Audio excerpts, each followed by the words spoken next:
How did Columbus die, man? How did Columbus die? Man, according to the narrative, Columbus died May 20, 1506, 55 years of age due to heart failure. His condition was called gout at the time, but modern doctors suspect that it was rather Reiter's syndrome or reactive arthritis caused by bacterial intestinal infections or sexually transmitted disease. All right. Is it gout? Was he martyred? Was Columbo martyred? And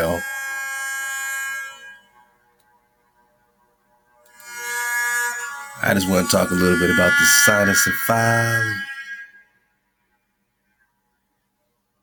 We're just digging on the Cynocephalus, right? The dog-headed man, the St. Christopher. I mean, trust me, man, it's all going to make sense. It's all going to make sense. Go get the drop because we touched on some of this before, man. There's a couple little vids we're going to surf with, But I just want to touch on some key factors, man, when it comes to Columbo. This is a lot of, this is one of those Genghis Khan situations, when you talk Columbus, you know what I mean? No proof he ever existed. A lot of mythology around his name. A lot of mythology around his appearance. Was he a black man? Was he a dog-headed man? Was he a jackal? Cynocephaly, right?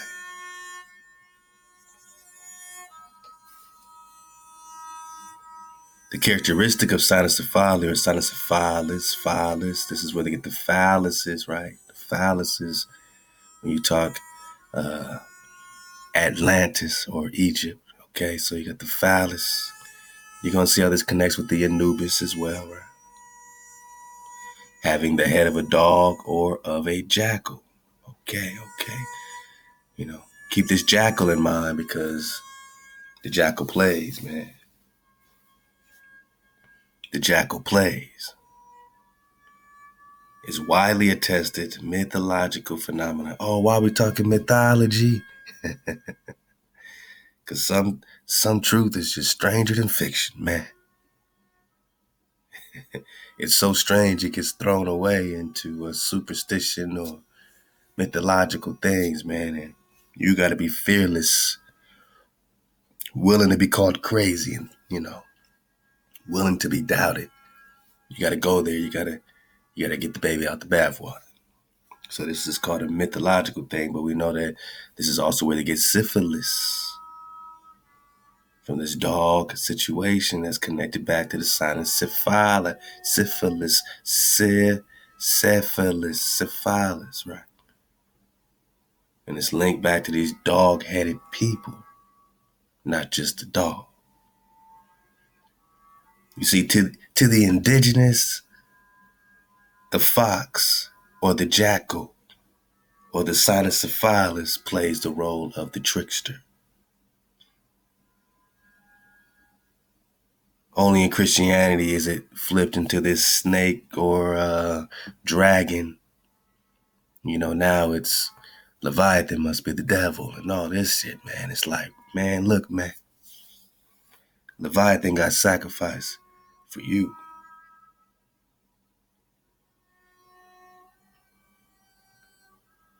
Leviathan, and his woman got sacrificed for you. You better dig on it. The dragon had nothing to do with the trickster. The dragon had nothing to do with the serpent. The serpent is the fox. The serpent is the dog-headed man.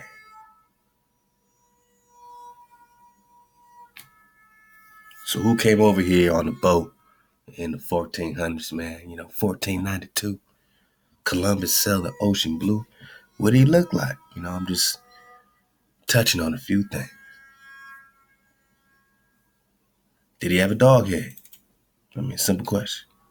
Are we just talking St. Christopher? Are we talking, Christopher Columbus is St. Christopher? I mean, you got to understand and understand and overstand that they worship Christopher Columbus. You know what I mean? He is a saint to them.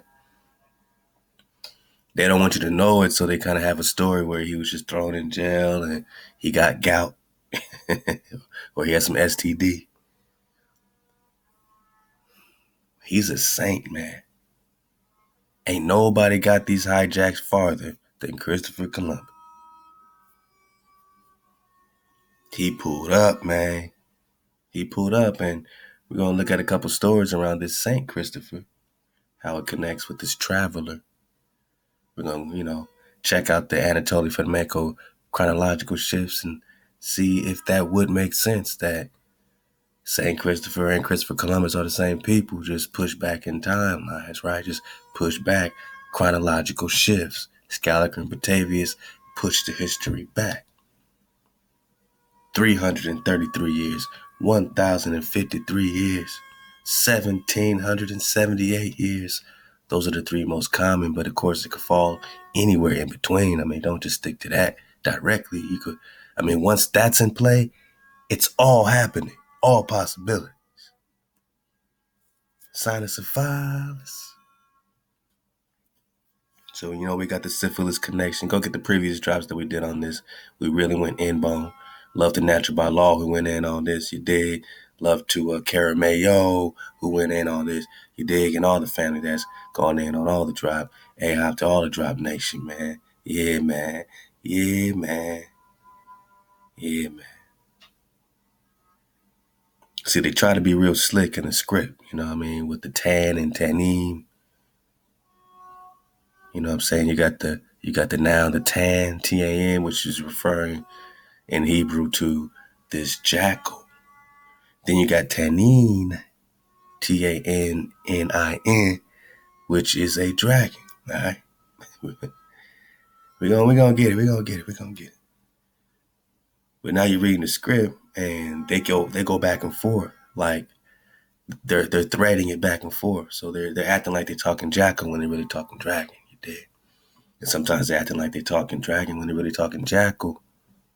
And it's being translated. So you read, such and such, slay the dragon or something like that. And they might just really be talking about Tananim or Tanim.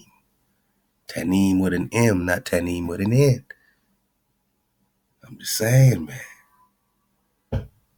These translators are sly, are slick. They're crafty, they're tricksters. They are the serpent. They are the dog-headed man.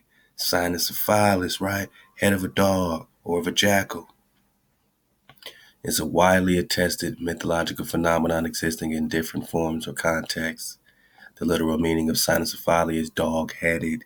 However, that this refers to a human body with a dog head is implied.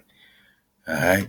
We're not talking about no netters, right? Oh, man, it's on the walls of the Egyptian pyramid. No. Those are just personalities of, one might go through, just my nugget. Those are creatures. Those are creatures, man. Real creatures. Atlantis was splicing and dicing, man. You got to give them a little bit of credit. They are super science-y, right? Atlantis was splicing and dicing, man. And these are abominations, right? The creator did not create Cynocephalus. This is an abomination from the tricksters themselves. Created a whole race of these abominations. Now, who's representing these abominations? Oh, man, come on, man. Let's go, man. Such creatures often have human intelligence. So they were like regular, semi-intelligent human, sort of humanish, like Jewish, right? Humanish, all right? But they be barking sometimes, and shit. You know what I mean? Such cynocephalics are known in mythology and legend from many parts of the world, including Egypt, right? We got the Anubis, And you got Greece and China got their own Cynocephalus. Further mentions come from the medieval East and Europe. This is what we're talking about, back to these medieval times. What are we really fighting, right? When we talk Canaanites. Man, in modern popular culture, Cynocephalics are also encountered as characters in books, comics, right? Swiper, no swiping. And damn near, Swiper's a little trickster, right? You know, it's supposed to be some indigenous Dora, you know what I mean? She got to watch her shit because this trickster keep rolling up, keep pulling up, swiping your history. Cynocephaly is generally distinguished from lycanthropy or werewolfism and dogs that can talk. All right. So those are other avenues to go to. All right. And you see it's connected with this St. Christopher, man. And that's what we going to get on. That's what we going to get on this St. Christopher. In Eastern Orthodox Church, certain icons convertedly identified St. Christopher with the head of a dog. So this is when it gets from mythological to, whoa, no. Those are on the paintings and the murals. This is your artwork. I see all your other saints looking normal, and then you got this dog-headed saint. Now we're gonna compare Saint Christopher to Anubis. You know, we're gonna keep the Christopher Columbus comparison out there because we know it all plays when we talk the chronological shifts. Shout out to Anatoly Fomenko. It all plays. You know, this could be the same story shifted back, and this is another part of the story and this martyrdom that happened. You know, they worship Christopher Columbus, man. He brought them to a whole new land, man. He brought them to a whole new land, man. This is their Moses, man. Don't let them downplay how they worship Christopher. That's why they had to have this Christopher Columbus Day, man. They're walking around here in Beverly Hills because of this dog-headed man. You know what I mean? This dog, right? Then they got you calling the creator God, right? G-O-D, when they're worshiping the D-O-G. Everything's backwards in the spell. You gotta reverse. And you still reading scriptures calling out G-O-D? It's an abomination.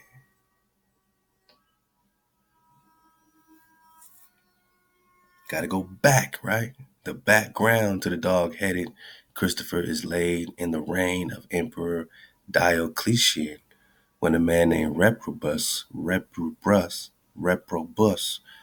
the reprobate or scoundrel, was captured in combat against tribes dwelling in the west of Egypt and Cyrenaica.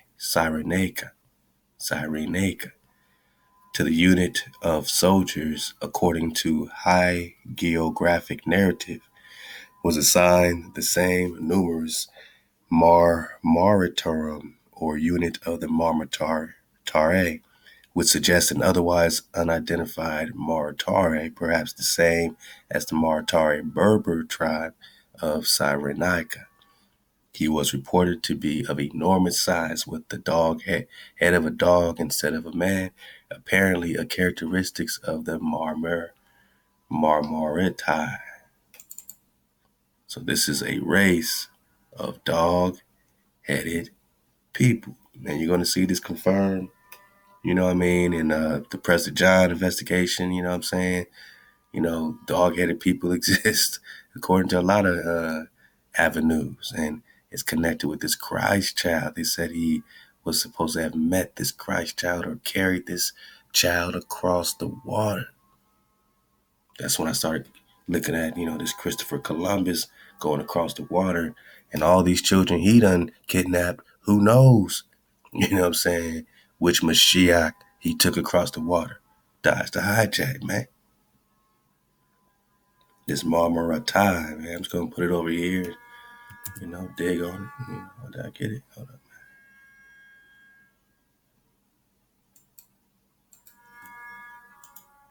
Let me get it like this.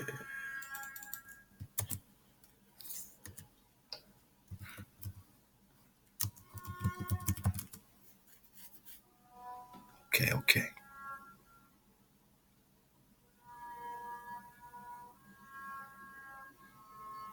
Boy, the dog-headed people. Let's just belly fly. Let's go. Oh, it's one of those threads, man. I mean, they be having drop it here sometime. I ain't gonna lie, they be having drop sometime. But yeah. We definitely know these people were cannibals.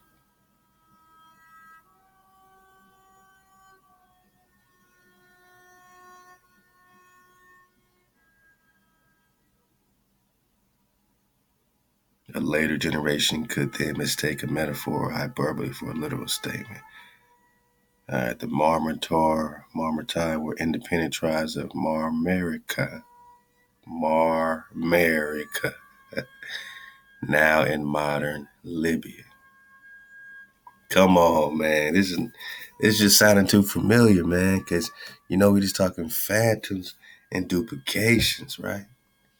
Why does Marmarica sound like America? You know how Columbus be like, not Columbus, my bad, Horace Butler. Oh, man. You know what I mean? You just drop the M, you got R America. Sometimes, man, I mean, they just put it right in your face. Now, are we just talking about the real, land of these Canaanites, right? And that would mean that they were already over here, right? And could Columbus, I'm just gonna shoot the shit and go crazy. I got my own theory. I could dig on it. You have yours, I'm gonna have mine, man. Let's see, man. Let's see what I got. Could Columbus have been a Canaanite, a dog-headed Canaanite, already, from here? You know what I'm saying? That, let's say, got, captured at some time and put over there, and then knew the way back over here and promised all the drop and all the gold, come through with a confederacy, you know what I mean? Come through with treaties. You're gonna see why I got that theory, you know what I mean? I've been surfing the wave. That's all. I've been surfing the wave. And it flips the script on, oh yeah, he's just from over there and he stumbled on this place over here. He could be from over here. He could be a Canaanite, a dog-headed cannibal. He could be from these tribes of Marmarica, you know what I mean? Marmarica. And you see how they playing this Libya thing, because didn't all these African Americans go to Libya, right? With this, whole movement, man, this Garvey. Oh, all this flow going on, man. So just look at the play. All these Americans are going to Libya. And Marmarica is in Libya, modern Libya, who would have been pushed to the frontier region after the Roman settlement since he was from a frontier tribe, right? He's from a tribe, right? A tribe, right? St. Christopher's from a tribe, right? St. Christopher's tribal, right? The dog-headed tribe, right? One of the dog-headed tribes. Is it still mythological, though? Is it still mythological, though? All right. What else we got? What else we got? We just surfing away, man.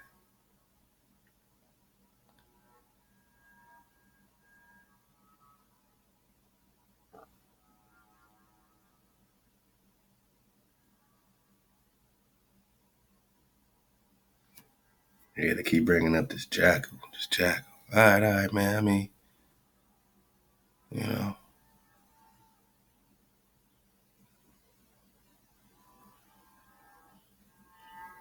there's a lot to dig on with this, man. What's this Marmarica, though? Marmarica. Marmarica. Libya.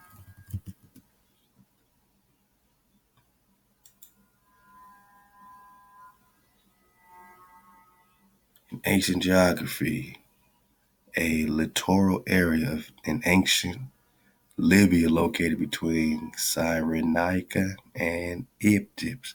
Egypt. Okay. It corresponds to what is now the Libya and Egypt frontier. So, all right, yeah, they're talking Libya now. I'm Shalaki. I was talking Liberia. I was like, you know what I mean? But still, man, Liberia, Libya, man. Because some say that that's where, it was really set up originally over there, at least after they left here, So there is a connection, I believe, with Liberia and Libya, now that I think about it. But let's go. All right, so this is this Marmaricae situation, which is oasis, which at the time was known for its sanctuary to the deity Amun, right? Amun-Ra, right? Okay. Let's bring back this Anubis, right? The eastern part of Marmarica, by some considered a separate district of Marmarica in Egypt. All right, so when you talk Anubis, you're not just talking about, oh no, man, it's just, this must be a netter, a principle. It must be bringing out, just, some type of metaphoric connection, with these other principles of things y'all niggas don't understand. Like, nah, that's a dog-headed man.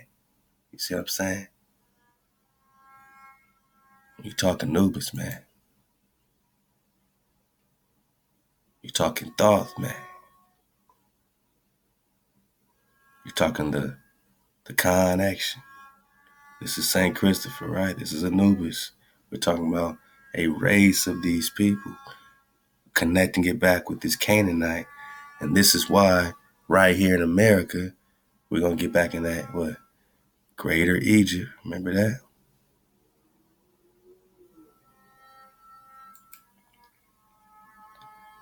The Greater Egypt by F. Fitzgerald. It's in the Drop Library. Dig on it.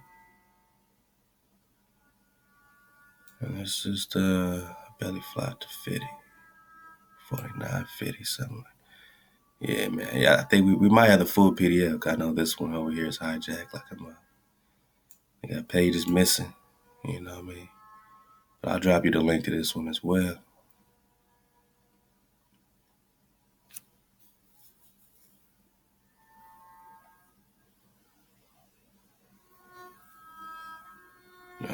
This is when we got on that Japanese in America. And I said, look how they spelling Japanese. Chiapanese or Chiapanese. Now they just say Japanese, right? Chiapa. Had a legend of their hero Wotan, a demigod also among the Slavs and Goths, the grandson of a great man who built a large ark to save his family from a flood. Wotan was commanded to build a high tower. So this is in the indigenous legends. That's why I said our indigenous truth, man, always connects with our script, with our Tanakh, with our Torah. We find the Moshe connections with the annals of the Cockchaquel, high priest parting the waters, dividing the tribes, dividing the land. We got the flood connected all throughout, indigenous, history or whatever you want to call records, annals, And this is another one with this, priest, and some can connect him with this, you can connect it with that, but you definitely see the biblical flow. Wotan was commanded to build a high tower which should reach up to heaven as a refuge for his children in case of a second great flood. He did this, and he also divided the lands of Anu Hawak amongst his people. The legend of Genesis appear amongst the most ancient Hellenic traditions, and they were also found in Peru and Mexico after the discovery of America. All these nations knew of the Great Flood and of an ark built for preserving men and animals. There were similar accounts of the creation. The inhabitants of Mexico spoke of a man who with his wife was saved in a boat of a bird which flew from his hand, which came back again to him with the green branch in his beak. De la Borde found in South America an account of the creation. Light was in existence before the sun was created, and woman was formed out of the rib of a sleeping man. Barley is found among the North American Indians, an account of the fall of man through disobedience and the loss of paradise and the events connected with it. Listen up. The fox plays the part ascribed to the serpent in the Hebrew legend. So according to the North American indigenous, the fox is the serpent. Body bag, Daniel. Body bag for the illusion. So when we talk dragon, just know we're not talking serpent. Because we're in our right mind and we know who and what the serpent look like. Dog-headed, man. Jackal. Saint Christopher.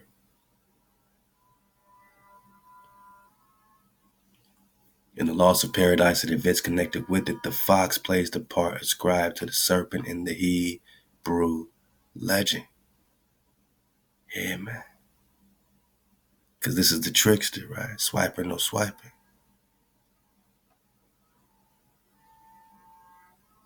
I'll be back on them Delaware Indians. Lenape. Back to the traditions and legends of the Quiche, Papuva. Didn't we just dig on the Papuva? The most striking of all, here it is that we have an account of the real original Exodus, the beginning of that long journey which lasted 40 years. So this Fitzgerald in the Greater Exodus is breaking down that this Exodus started here. This parting, everything coming out, you know what I'm saying, the world civilization, all this is starting here. And you got multiple Exoduses when you really, dig on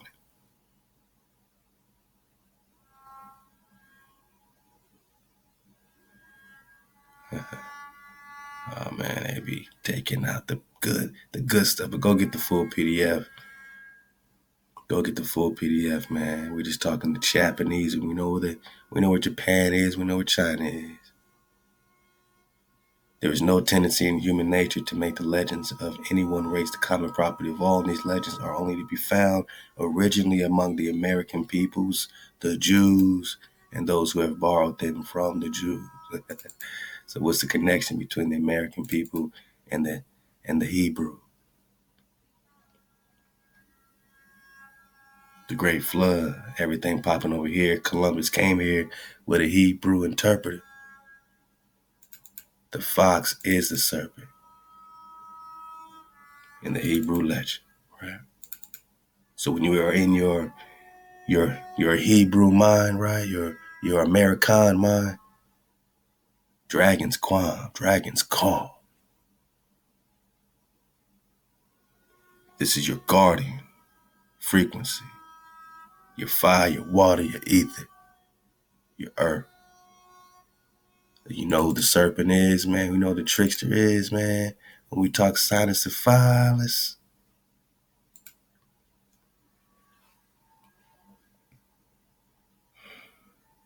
Now, you already know what St. Christopher looked like, right?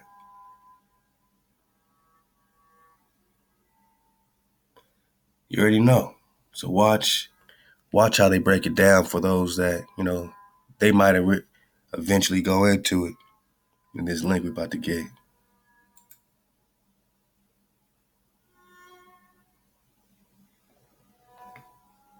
I mean, this is, look, man. This is from ancientpages.com.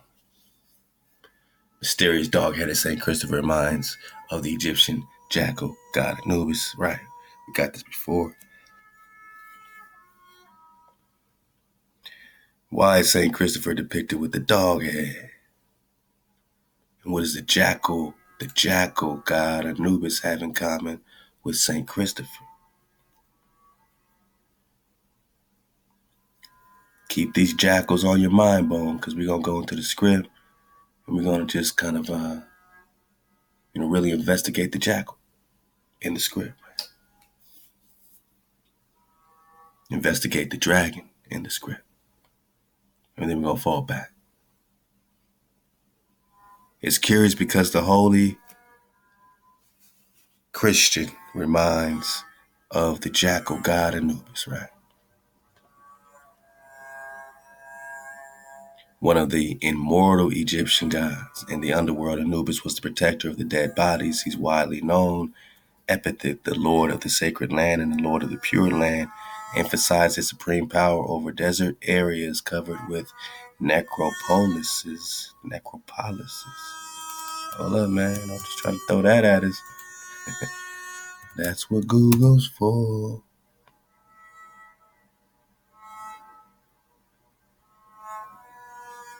A cemetery, especially a large one belonging to an ancient city. Okay. All right, let's go.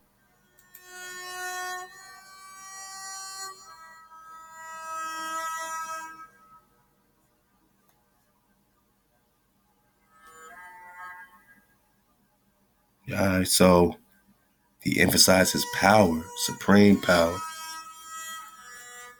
over desert areas covered with these cemeteries. Also, his title, is upon his sacred mountain, relates to the jackal god watching over the burial of the dead from the heights of the desert cliffs. In the Pyramic text, there is reference to the jackal, the governor of the bows, more exactly 9 bows. 9 figures depicted as literal bows, probably representing captives. So he has the 9 in captivity, huh? The enemies of Egypt, 9 captives. Remember these 9 dragon kings, man. We got to get back in it. According to the Catholic Church, remember Templar broke down the 9 worthies? And this governor of bows, more exactly 9 bows, he's governing the 9 bows, the 9 figures depicted as literal bows, probably representing captives, enemies of Egypt. Captives, so he has the 9 worthies, man, in captivity. The spiral, right? He wants you to be in that loop, right? You got to break that spell barrier.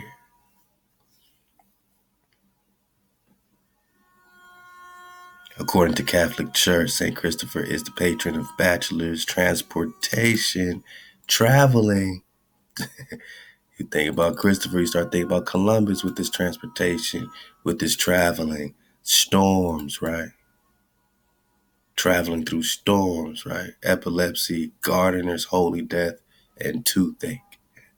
Historians, artists, and scholars have long debated why St. Christopher is depicted with a dog's head. St. Christopher is usually depicted as a giant man with a child on his shoulder and a staff in one hand. So he's supposed to be carrying Christ, the Christ child. Now, already you got to say, well, when is this? We're going to go back to St. Christopher. They're gonna put him in the 3rd century, 200s, 300s. How you carrying the Christ child? But then they say that, once he got the child safely over the water, the child then told him that he was the Christ child. So he didn't know at first, he said. Sounds like Columbus kidnapping, a Naga child, and then realizing later that, he's a Mashiach.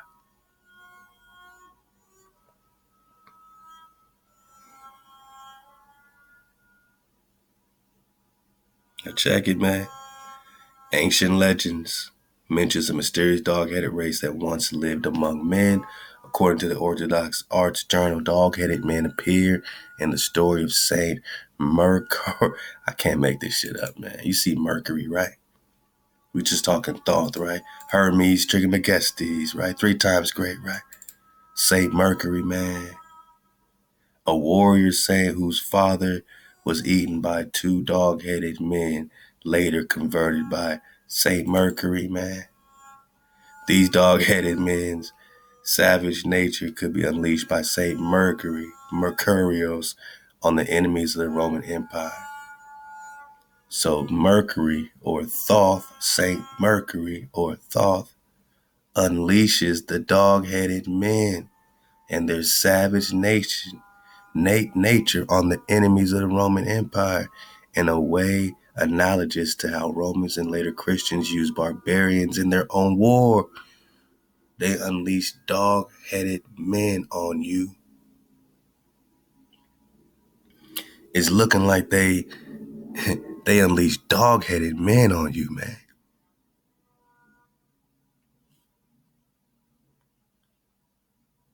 St. Mercury.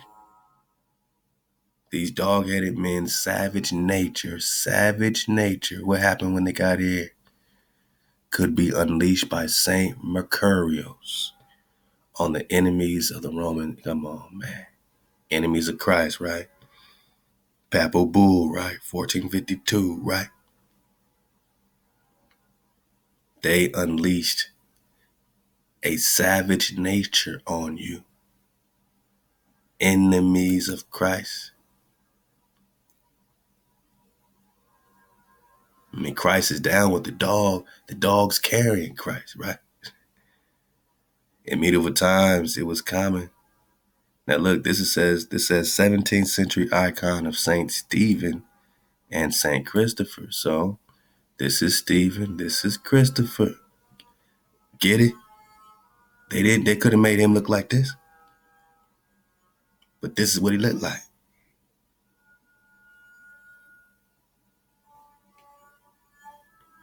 Abominations, man.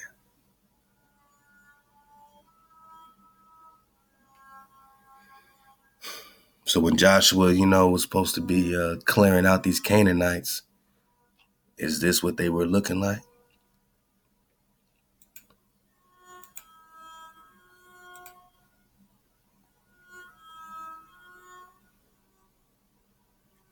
Did they spare any children? You know what I mean? What happened, man?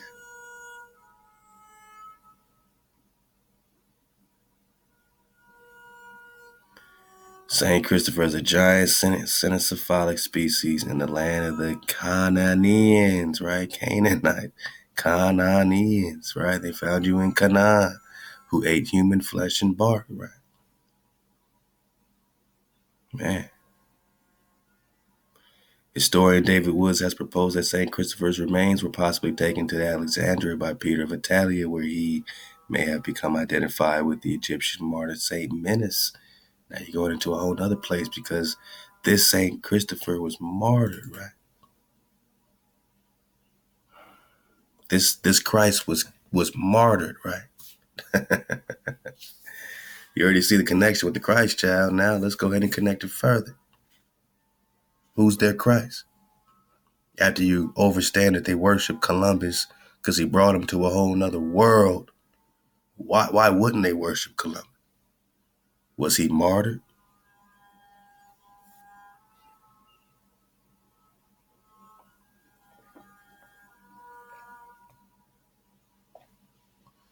Tracing Christ's life and death, St. Christopher's life and death, requires a lot of research. Oh, I think we're down for some recon. This is Drop Nation. We've been patiently waiting. We don't know his true identity, so we can surf the wave. Is he Christopher Columbus? Is Anubis Christopher Columbus? Let's go crazy. You know what I mean? Because we're just talking about a connection between the jackal god Anubis and St. Christopher. Christ. Is Anubis Christ? Is Anubis Christ, right? He has the keys, right? Just like in Revelations, this wormwood is coming, this wormwood energy is coming, right? And he gets the keys to the bottomless pit. He gets the keys to the bottomless pit. And that wormwood is Jupiter. That Jupiter is Jesus. Jupiter is the son of Saturn. Jesus is the son of Satan.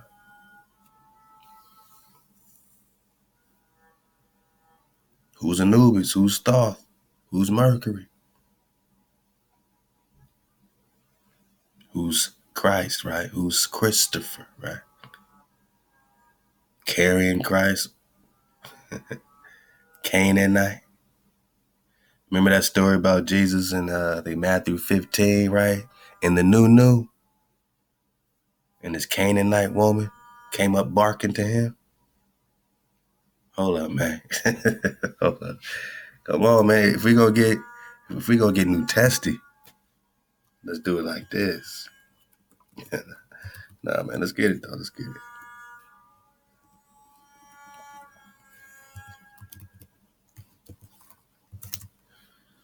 BLB, man. Let's go, man. It's gonna be a little small. Let's go Matthew 15, man. Let's go Matthew 15, man.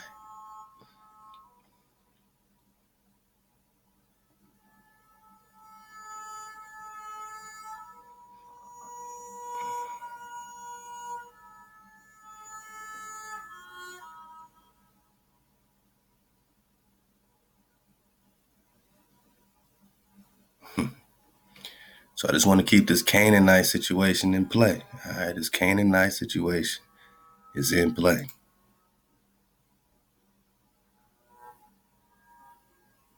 These Canaanians are in play.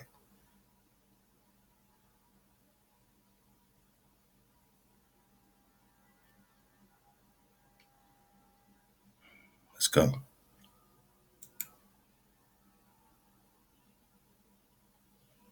Hold up, man.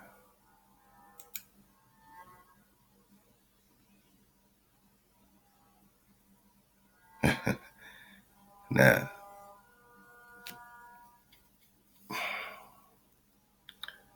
before I even get this one, man, let me go back to this one.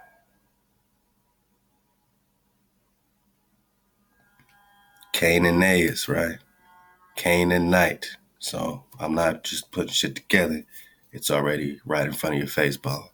When you talk St. Christopher, the dog-headed man, the dog-headed saint, how many pictures, paintings, whatever you want to see of this dog-headed man? And he had to drop like Anubis had to drop, man. I mean, you know, we're just talking about the Marmaritae, Marmaritae, right? Berber tribe. Put it together with me. The Byzantine description of St. Christopher as a dog-headed resulted from their misinterpretation of the Latin term Cananeus, Canaanite, to read Cananeus, that is, Canine. For real? For real, man? See, that's some stuff you throw in Wiki, you know what I mean? That's some stuff you just throw in Wiki to say, oh, okay, so it must have been a misinterpretation. What was it? Because it's crazy how you could say that as a fact when there's such a mystery around this. How do you know, right? So when they start giving you facts and collapsing the wave pattern as a misinterpretation, that's a red flag that they're hiding something. Cananeus, we're just talking Canaanite. Or Canine. Is it a misinterpretation? Now, just so you know that they really was worshiping Christ, Saint Christ, same Christ, same dog you're calling on. Saint Christ, Christopher. We're just talking the Greek, which is why we dodge all hijacks at all costs. He's venerated by several Christian denominations as a martyr. Like Jesus. The dog-headed Jesus. This would be the dog-headed Jesus, but it's all the same thing. You know, it's all the same thing. Venerated as a martyr, killed in the third reign in the 3rd century. Roman Emperor Decius. All right, 249, 251. Now, we're over here in 251. Alternative under the Roman Emperor Maximus II, Decian, 303, 313. There appears to be confusion. For real? Confusion? Due to the similarity in Decius and Decian. However, his veneration only appears late in Christian tradition. So they hide their veneration for Saint Christ because it's a phantom, a duplication. You got one Christ dying around here in 250s or threes. Remember the time shift, so put it back 333 years, right? Now you back in the BCs, 5 BC, you know what I mean? Now you're rocking with that Christ. All you got to do is go back 300 years. Keep this in mind, man. Because while we talk dog-headed men, we're talking chronology. And while we talk chronology, man, we're going back into the indigenous truth. We're going back into the script. So this investigation we're on is always connecting our indigenous truth, man, with our orientation, with our script, man, with our frequency, you dig? And that's why we're unlocking so many things. And that's why we've done it. That's why we stand 10 toes down, man. Fixed, firm, immovable. Can't be moved, can't be shaken. Drop nation. Because we over here reconning with nothing to lose, man. With no fear. There appears to be confusion. All right, okay. So they were venerating this Christ, right? And did not become widespread in the Western church until late Middle Ages, although churches and monasteries were named after him by the 7th century. So in the 600s, they were naming their churches and monasteries after a dog-headed man. Wrap your noodle around it. Wrap your noodle around it. Just like they venerated Anubis, they're venerating this dog. His most famous legend tells that he carried a child. Now think about Columbus. All right, let's play with our timelines. He carried a child who was unknown to him. What? How you carry a child that you don't know, huh? Unless you kidnapping it. Unless you kidnapping it.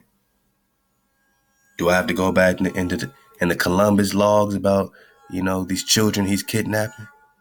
The boy he kidnapped and take here. How many boys did he take? So he carried a child. Christopher carried a child who was unknown to him. He carried a strange child across a river or across a sea or across an ocean. Christopher carried a strange child across an ocean, a river, before the child revealed himself as Christ or as whatever the child would say in his language, right? A Mashiach, a messenger, or, let's just call a priest king or, some type of regal Negro. Therefore, he is the patron saint of travelers, man. You telling me this got nothing to do with Columbus? Christopher? And small images of him are often worn around the neck on a bracelet carried. Now, they said nothing about him being a dog-headed man. If we weren't already reconning it, we wouldn't even know. Look at the painting over here. You don't see nothing about him being a dog-headed man. Why are you putting a fake image here of St. Christopher? He's a dog-headed man. What are you covering up? He was martyred. Canaan?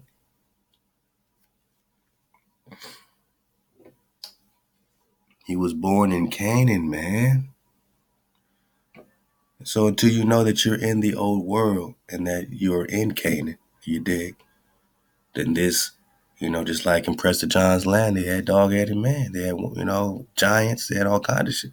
This was the real old world, man. This is the real old world. Those abominations existed. He had to keep Gog and Magog in check. That's the function of a David. So he's born in Canaan. He's a Canaanite. Huh? Or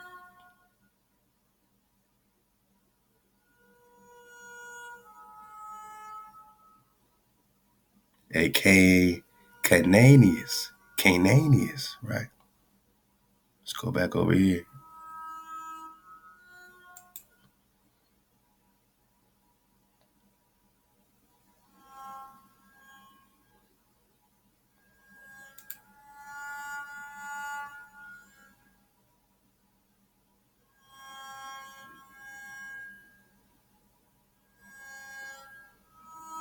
Here we go.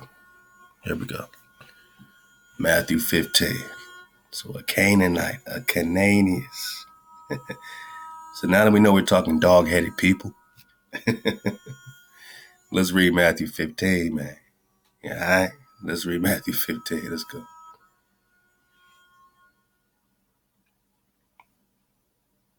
Verse 18. Let's start there.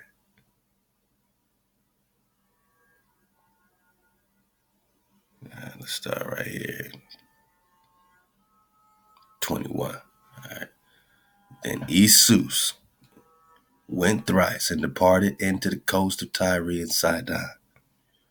And behold, a woman of Canaan, right? It's the same birthplace of St. Christopher, the dog-headed, venerated man, came out of the same coast and cried unto him, saying, Have mercy on me, O thou son of David. Wow, you still calling on David? Maybe he's forever. This is how they had to link in this dog. This is how they linked in the dog into the line of Dawi. Dawa. I just thinking about the Hebrew, Dawa, so simple, it's right in front of your eyes. You got the doorway, the portal, the entrance. You got the foundation, right? The strong, the tent peg, the foundation, man, the security. So it's like a secure entrance, man. A secure portal, secure. David keeps the portal secure. The vortex is that you guard. You're the guardians, man. David keeps the hijack in check, right? He keeps the doorway, the entrance secure. It's the function of the prester. It's right there in the Picto Paleo Hebrew. Da-wa. Da-wa. Not no V, right? Da-we, da-wa. So this Canaanite woman went up to this, Isus, who's supposed to be in the line of Da-wa, right? And said, My daughter is grievously vexed with a devil. But he answered her not a word, right? He just ignored her. Just ignored her. He didn't say nothing. And his disciples came and besought him, saying, Send her away, for she cries after us. But he answered and said, I'm not sent but to the lost sheep of Israel. So in this version of this Isu, he's supposed to be tribal. He's supposed to be rocking only with his flock, right? Only with his tribe. Let's keep going. Because, they put all these characteristics of the real Joshua. They put these characteristics of the real David, right? The real function. So they couldn't not make him tribal, but they slid it in here, but then they just, ignore it and teach something else. Right now, it's just everybody, everybody screaming Jesus. Everybody's pop locking to Jesus. And even this Zeus, man, said, man, look, man, I only came here for one function. Because at the end of the day, even the worst of their goons, that's why we can talk Thoth. That's why we can talk, what I'm saying? All this stuff, man, because at the end of the day, Thoth just works for the creator. At the end of the day, there's nothing that Thoth can do outside of the realm that the creator has given Thoth to operate, or Satan or Lucifer, or whatever you want to call it. All that is just the goons, man, of your father, of your mother's house. You know what I'm saying? When you're out of order, when you are hijackable, here you go. You know what I'm saying? Now you're in a synthetic matrix. Now you're in a Thoth-amon spell barrier. When you're in order, that shit can't even touch you. That would be out of order for Thoth to hijack an in-order seed of the creator. You know what I'm saying? It'll be out of order for Zeus or anything else we're talking about. So, we're not just throwing it out as, I don't even feel like I got no enemy when I'm in order. How can I have an enemy? Because everything's working for me. Everything's rocking with us. Everything's rocking with the wave because it's get down and lay down. It's just the minions in between that don't know. When you're in order, they work for you. That was what Solomon, overstood. Now, how do you, put them to work? Because they only want to be down at the end of the day. All the hijack wants is to be down at the end of the day. And the more you're in order, the more they have to get down or lay down. You just got to, navigate hijack free, man. You can't be, mixing and matching, drawing bridges to dog shit, man. We talked about the poo sandwich. You don't want no poo. You don't want no poo on your sandwich, right? I don't care how good the sandwich is. They put some poo on it. It's a poo sandwich, man. You got to navigate hijack free. Free of the poo, man. Free of the dog shit. Free of the dog headed. Let's read the story, man. So he didn't answer her word. He sent her away. All right. His disciples said, send her away, for she cried after us. But he said, I am not sent but unto the lost sheep of the house of Israel. Christians holler today, we don't care about about you real, Israelites. We just care about Christ. But Christ, their dog, right? They're dog-headed. Even in their story, fix the attention on the foundation. I mean, this is how the hijack is weaving this character in this so-called New Testimony. Then came she and worshipped him, saying, Lord, help me. But he answered and said, it's not meet to take the children's bread and cast it to the dogs. Now, their newer translations say little dogs, make it a little better, little dogs. Now, did she say, no, I'm not a dog? I'm not a dog-headed? Did she say that? Nah, she said, truth. You speak truth.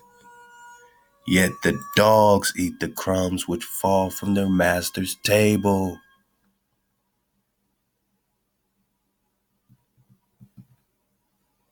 And then he said, cool, I guess you get it. Your daughter will be blessed. He didn't bless her, he blessed the daughter, right? Now, this is how the story goes. And it's really interesting when you talk Canaanite woman and he calls her a dog and we miss the whole thing, right? Until we do our independent recon. Remember, it say, hey, if you want to dig on this St. Christopher, man, it takes much research. You know what I'm saying? You got to research this because they're saying it's in mythology. It's shredded in mythology. Where's the other one I was looking at? Yeah, man.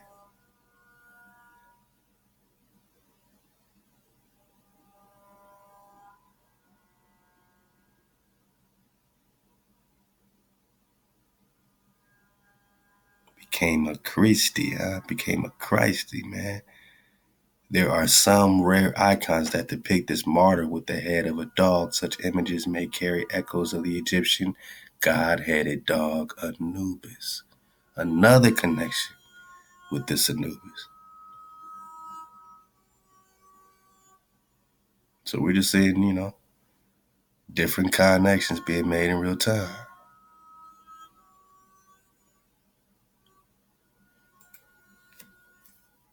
And again, over here, they didn't even talk about the dog-headed situation. That's something that you got to go further and start looking into. Now you got this Canaanite situation. He was a Canaanite.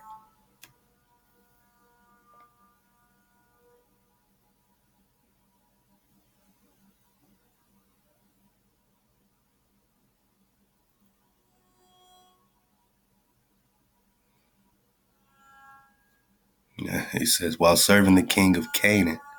All right. So this saint, this dog-headed saint served the king of Canaan.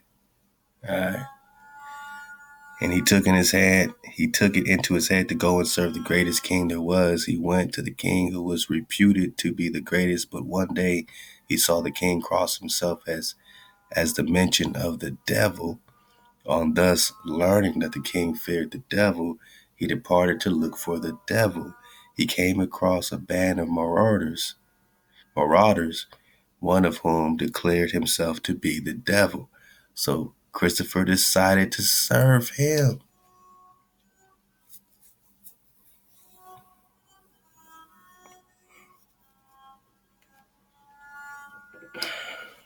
He decided to serve the devil. Now let's go back into Anubis and the halls of Amente and, Thoth and, all the situation. You know what I'm saying? We're just talking about an adversary, right? But when he saw his new master avoid a wayside cross and found out that the devil feared Christ, he left him and inquired from people where to find Christ. He met a hermit who instructed him in the Christian faith. Christopher asked him how he could serve Christ. When the hermit suggested fasting and prayer, Christopher replied that he was unable to perform that service. The hermit suggested that because of his size and strength, Christopher could serve Christ by assisting people to cross a dangerous river where they were perishing in the attempt. Come on, man.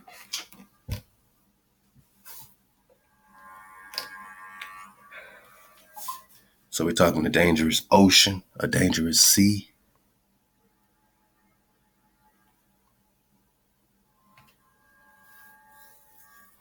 I mean, is this the story of Columbus? Did Columbus serve the devil?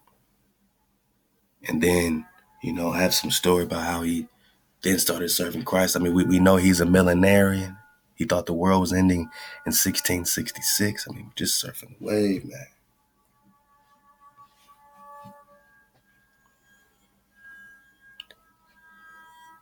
Christopher replied that he was unable to perform that service. So then he was told that he could serve Christ, right? By assisting people to cross a dangerous river where they were perishing in the attempt. Don't that sound like the transatlantic situation? What river is so dangerous? I mean, what are we talking about? San Benya? I mean, what are we talking about? I know of dangerous oceans, right? Waters, right? The hermit almost sounds like Hermes, right? Promised that this service would be pleasing to Christ. After Christopher had performed the service for some time, a little child asked him to take him across the river. During the crossing, the river became swollen. The child seemed as heavy as lead, so much that Christopher could scarcely carry him and found himself in great difficulty. When he finally reached the other side, he said to the child, "You have put me in the greatest danger. I don't think the whole world could have been as heavy on my shoulders as you were." The child replied, "Now, this couldn't have just been a child to be that heavy. All right, this had to be a big kid, a teenager. Got to be a grown-ass kid, right? You had on your shoulders not only the whole world, but him who made it. I am Christ your King, whom you are serving by this work." I mean, all right, man. Then the child vanished. Christopher later visited Lycia and there comforted the Christians who were being martyred. Brought before the local king, he refused to sacrifice to pagan gods. The king tried to win him by riches and sending two beautiful women to tempt him. Oh, temptation. What Christ that sound like? I mean, you see this smudged all over, right? These stories. That's why we're getting this drop, so that you can see the smudging, so you know that you're eating a poo sandwich. Dodge the hijack and look in between the timelines. You got another Christopher, over all this dangerous crossing over the water. He's the saint of travelers. And the most popular traveler to them is Christopher Columbus. And is it a coincidence? Various attempts failed, but finally Christopher was beheaded. Okay, all right. Let's go, man. Let's go.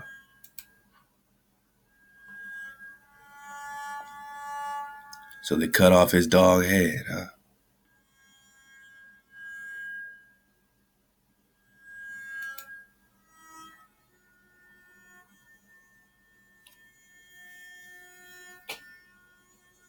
What does this got to do with the jackal?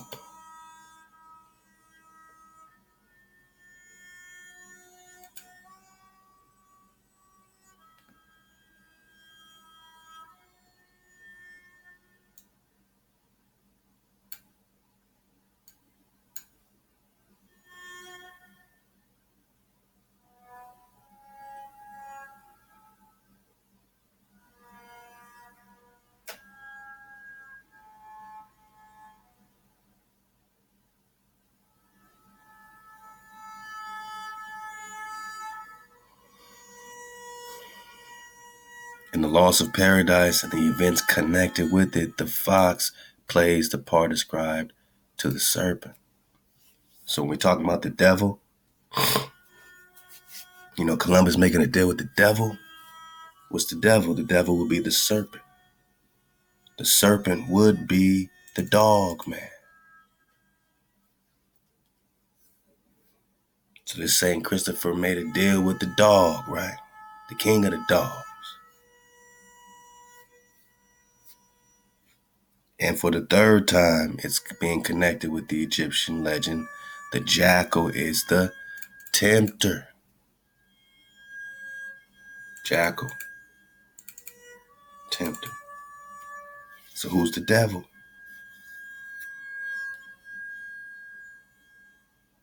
I guess who's ever got the drop on the spell barrier, right? The jackal.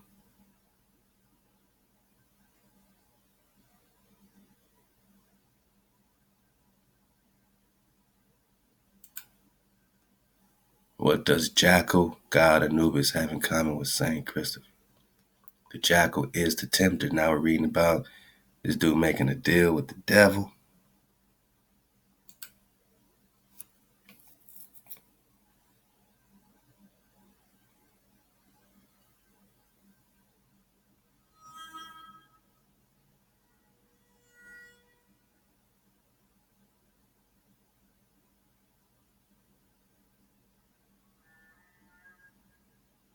So Christopher decided to serve him, right?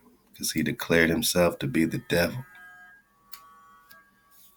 And then he started looking for this other, energy.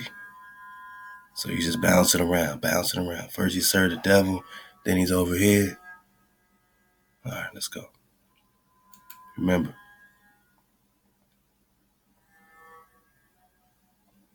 we're just talking about dodging in between the timelines, man. If you don't got this Anatoly for the Manko drop, Thai battle drop, all of these, this is a whole compilation, So this is book number 6. We haven't even started really digging on this one, the issue with Troy. We're going to, get a couple things out of it, but again, man, we're just talking jackal, right? We're just talking the dogs. It is not meet to take the children's bread and cast it to the dogs. Jackal. We're going to get into the tans and tannines, right? Yet the dogs eat the crumbs which fall from the master's table.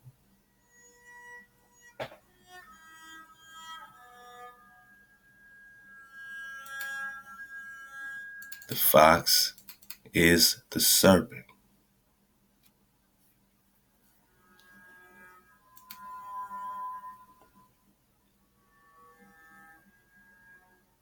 You might remember this link, this answer in Genesis.org. There's confusion over tannin and tannin, man.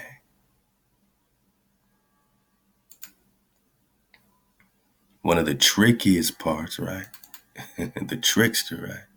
The jackal's the trickster, right? The jackal is the tempter. And then St. Christopher get tempted with these two women. And, I mean, but he's serving the devil, serving the jackal. The trickiest part of the discussions involves a misunderstanding caused by a very similar looking and similar sounding word in Hebrew, tanim, which is often translated as jackals. You see how similar these Hebrew words are? I mean, it's just the difference between the N and the M, man. That's very tricky. Jackal and dragon. Many earlier English translations of the Bible equated these two terms and rendered tanim as dragons instead of jackals, or vice versa. So you might be reading a script, saying something about dragons that might be referring to jackals, tempters. Oh, dragons are serpents. Dragons are the serpent. No, the jackal is the serpent. The jackal, the fox,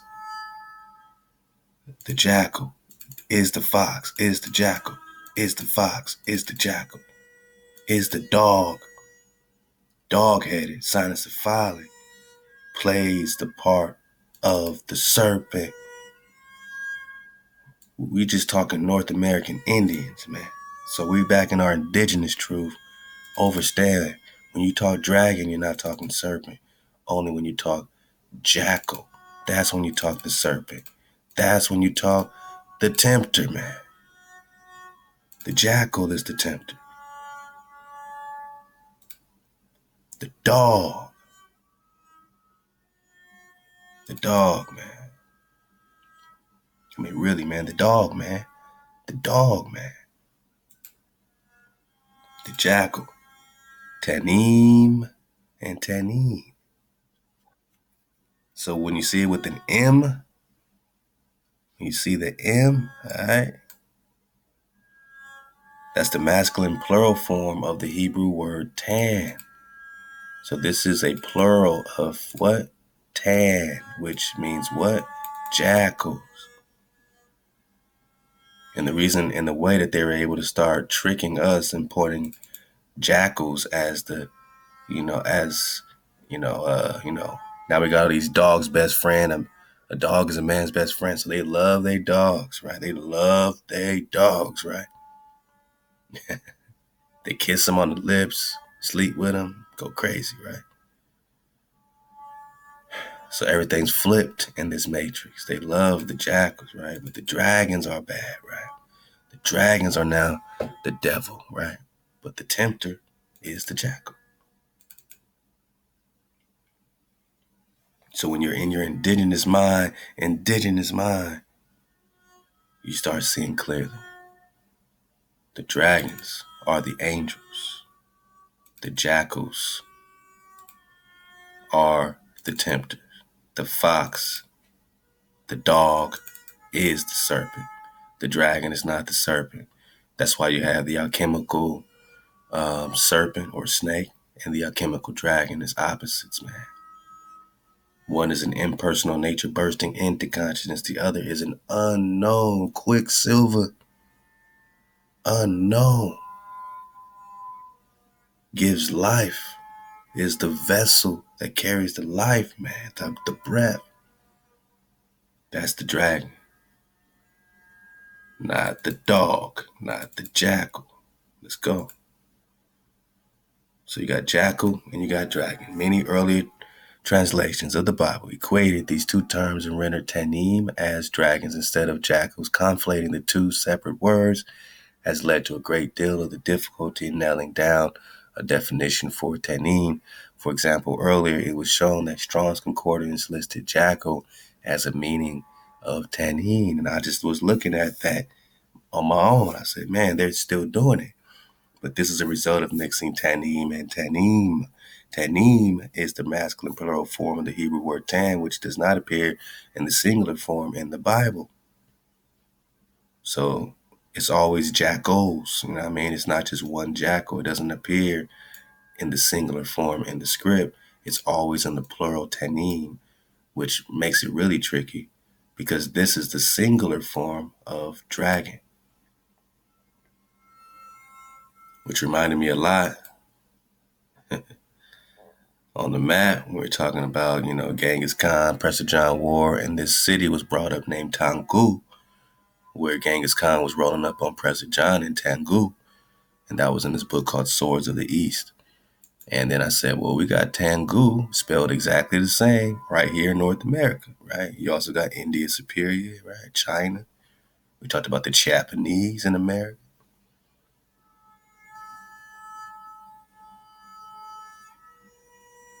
This Tangu reminds me a lot of the same tan situation we digging on. The same tan situation, but are we talking jackal or are we talking dragon? I mean, this is the land of the dragons, so, All right. Now it says tan in the Hebrew word is the Hebrew word for jackal. So tanim would mean jackals. It appears 15 verses in the Old Testament. On the other hand, tanin with an N is a singular form for the word dragon or serpent. Nah, man, the fox is the serpent. The fox plays the part ascribed to the serpent in the Hebrew legend. We're just talking about the indigenous. Fox is the serpent. Jackal, tempter, serpent, fox, jackal. Okay. Let's go. So tanin is dragon. Tanim, plural, jackals. While the plural tananim, so if you want to put that in plural, this is singular, that's plural. These are two completely different names for two completely different energies. This is the singular for dragon. If you want it to be in plural, it's tananim. And then you put the M at the end. This is just tanin, plural for tan. All right, we got it. And tanin is found in 14 verses in the Old Testament. So they strictly are talking dragons in these 14 verses in the Old Testament, not jackals. Under its entry for jackals, tan, the form tanim, plural, is not to be confused with tanin or sea creatures, right? Like Leviathan, dragon.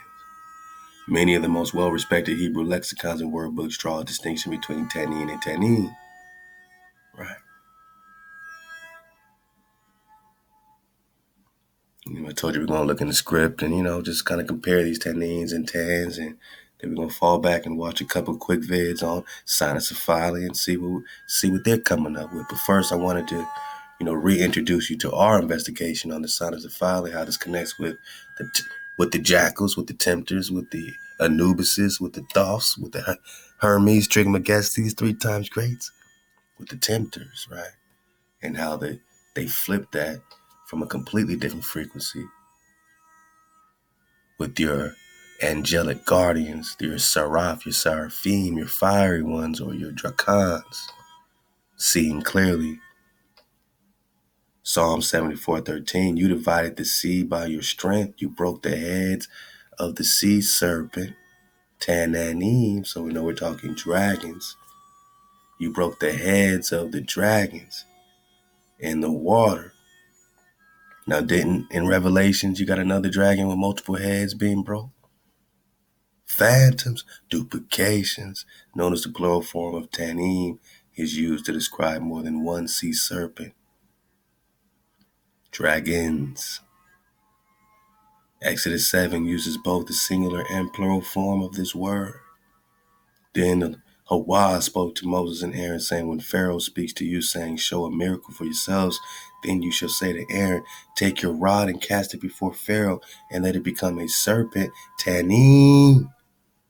Uh-oh. We're not talking snake, boss. Tanim is dragon. Uh-oh. That's what I mean with a dragonfly perspective.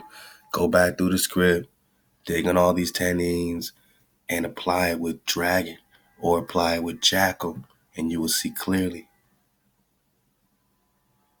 So dragon can't be devil if Moses is turning his staff into a dragon, man. There's dragons on both sides of the war. There's angels on both sides of the war. So Moses and Aaron went into Pharaoh, and they did so just as Hawa commanded. They made that dragon, man. And Aaron cast down his rod before Pharaoh and before his servants. It became a dragon. Can you now? I need you to go there, and I need you to, picture this. Picture this dragon just, coming to life. But Pharaoh also called the wise men and his sorcerers. So the magicians of Egypt, and they also did in like manner with their enchantments, for every man threw down his rod, and they became dragons. But Aaron's rod swallowed up their rod. So who had the real dragons? They just had the duplications. Isaiah 13 states the hyenas will howl in their citadels, and jackals tanim. Now we're just talking the dogs, right? Or are we talking Cynocephalus?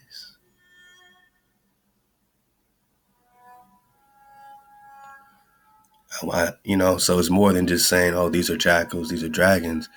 Now when we talk jackals, I need you to think dog-headed men. I need you to think tribes of dog-headed men, right? Tribes of these dog-headed men, right?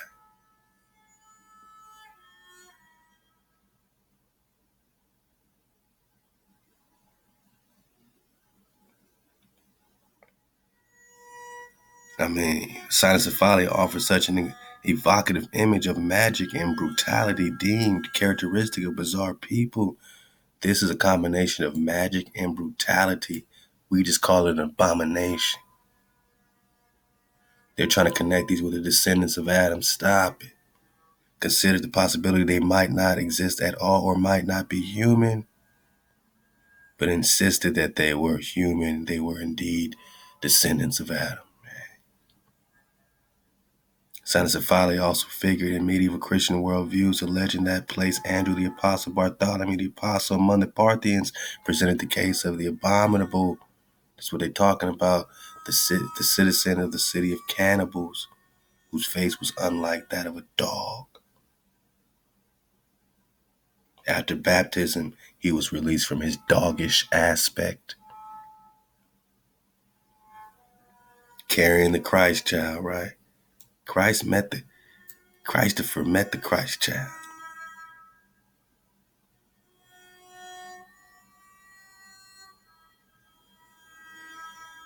Remember, they come from a tribe, right? The Marmaritae. Let's go.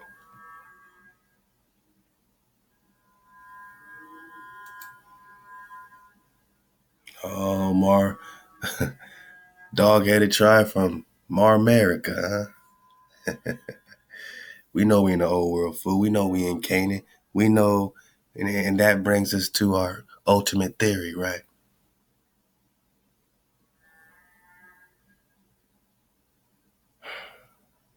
Where, oh where, was he originally from? You know what I'm saying? Where was Columbus originally from?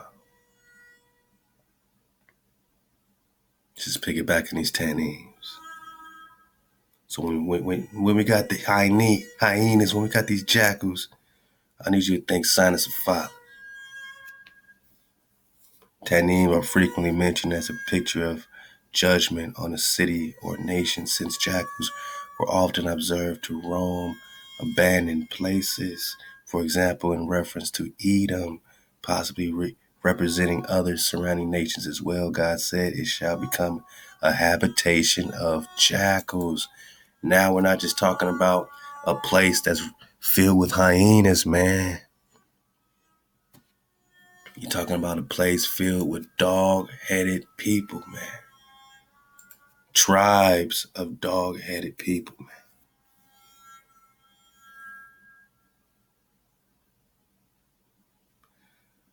tribes. Now they're saying he was captured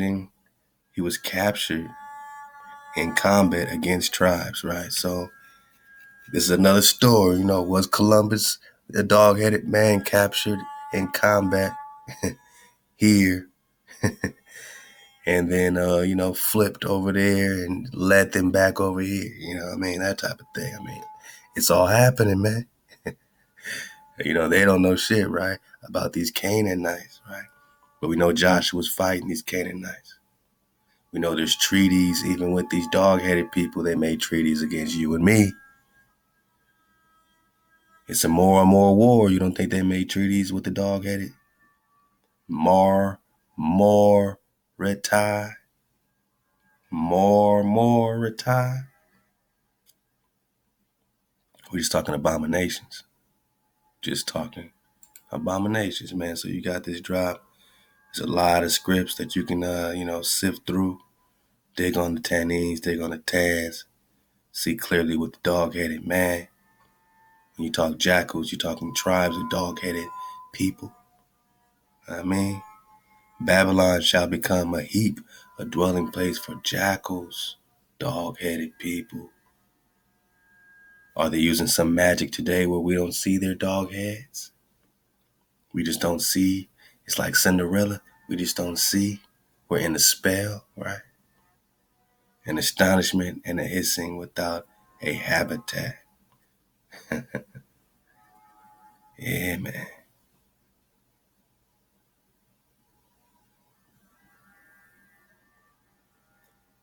And I love this link, man, because it really goes deep, man. And we got a lot of this in the previous series, digging on these Cynocephalus, man. So, it's going to be laid out in front every single time, the difference between the dragon drop and the jackal drop.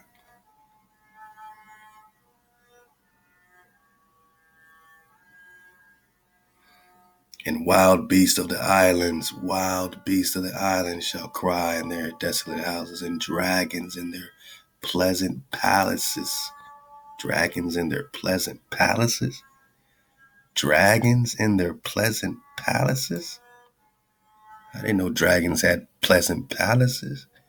And her time is near to come, and her days shall not be prolonged, man.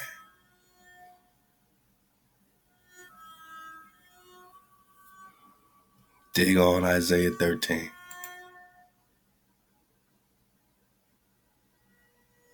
Dig on Psalms 148.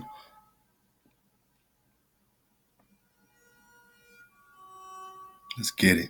Praise Hawa. Praise you, Hawa, from the heavens. Praise him in the heights. Praise you, him, all his angels, dragons. Praise you, him, all his hosts. Praise you, him, sun and moon. Praise him, all you stars of light. All y'all under the firmament. Praise him, you heavens of heavens. All the heavens. And you waters that be above the heavens. Come on. Let them praise the name of Hawa, for he commanded and they were created. And he hath also established them forever and ever. And he has made a decree which shall not pass. Praise Hawa from the earth, you dragons and all deeps. He didn't say Hawa's cursing you dragons. He says praise Hawa, you dragons. What he's talking about.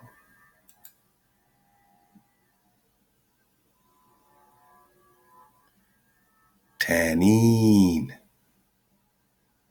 Now watch how they even flip it in these, when you look up the tannins, they're going to try to start connecting it with serpent, right? Real slick light. Watch this. Dragon, all right. Whale, right? Like Moby Dick is really about a dragon. Phineas, the whole cover story, these two whales boiled alive, this P.T. Barnum, building that was burned up that we dug on with P.T. Barnum and Phineas. Two whales burned alive. Nah, we're talking dragons. But you see how they go between whale and dragon. It's an ancient trick, man. Tananim, right? Multiple dragons. Tanim, intensive from the same as tan. And you dig on tan, it takes you right back to jackal. So you see how they're playing with you, man. How you go from dragon to jackal, man. Unless we didn't already have the drop.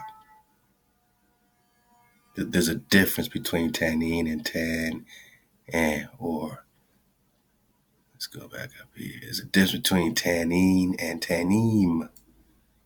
So you can't say, oh no, that's from tan. Nah. Nah.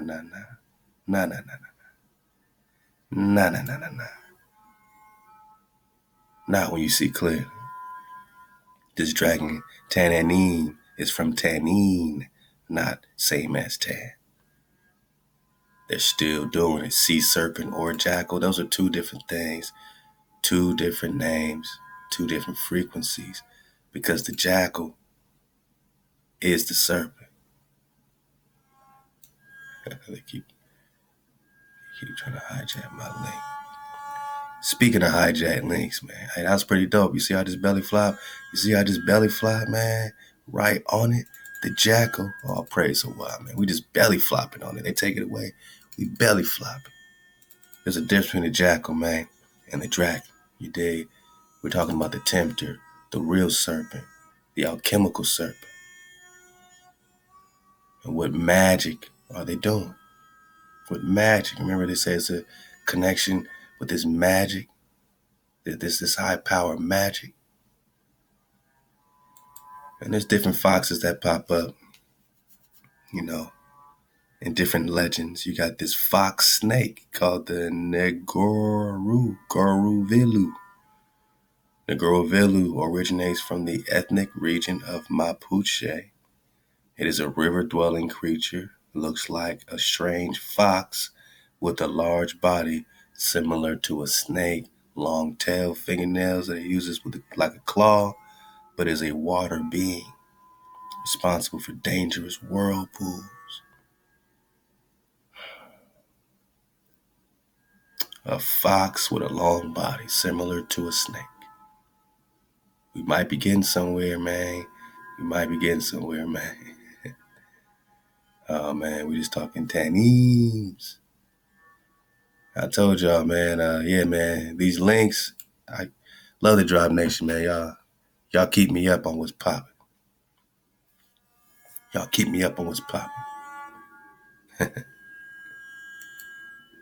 Man, this was just one of the drops, man. Classic drops that we did right off the balcony, man. Shout out to the balcony servers. And we talked about Columbus, man, and the Saint Christopher, whatever you want to call it, coming here to seize the holy city. And I dropped a link that connected with these Vatican records, man. You know what I mean? And that's why I said you got to print this stuff out. You know, now you click on this link. Man. What does it say, man? It does not exist, man. So I hope y'all got it. What I'm going to do is kind of play a part of that right here so you can see what it says. See why they're deleting these links in real time. After every video, they just delete the links. So y'all get the links. Y'all get it right away. And just right quick before we even get that, on these time shifts, remember, and we always just talking chronology. We're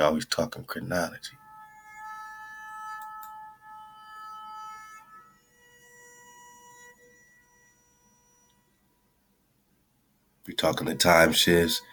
We're not talking Troy, this time, you know what I mean? But we'll definitely make our way to Troy, see what we can dig on. It's nothing but water. Drop Nation got that water. All right, let me see where we at before they hijack me.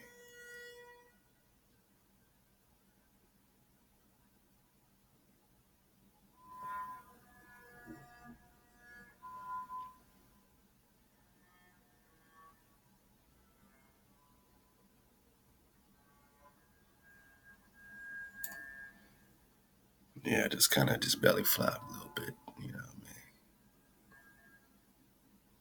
Oh, yeah. I mean, I guess we're gonna have to start talking Trojan, because you see I was connecting. Oh man, all right, all right. I want to talk about the time shifts before I get my attention on something dope. That's what's gonna happen. I'll be like, oh man, let me just stay focused. Let me stay focused.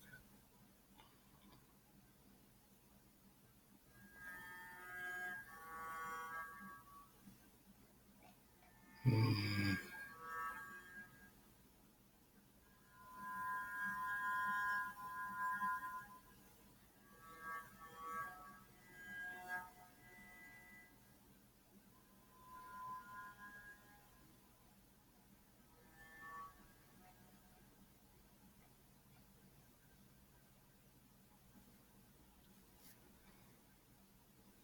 3.12. That might be too far. Let me go back a little further.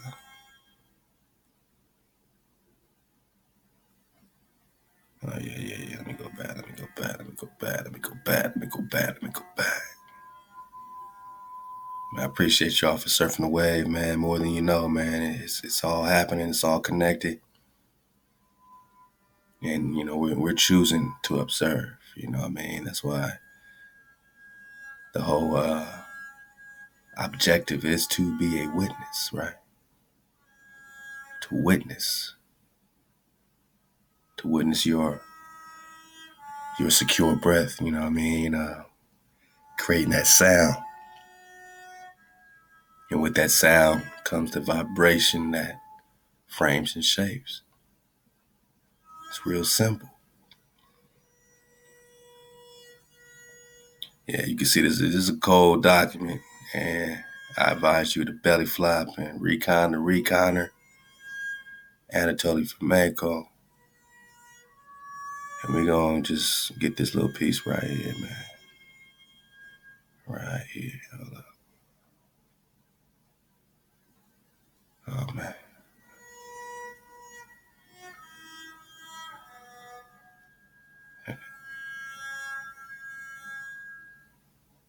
Come on, man. Where you at, man? Okay. It was 3.1.1 or something like that.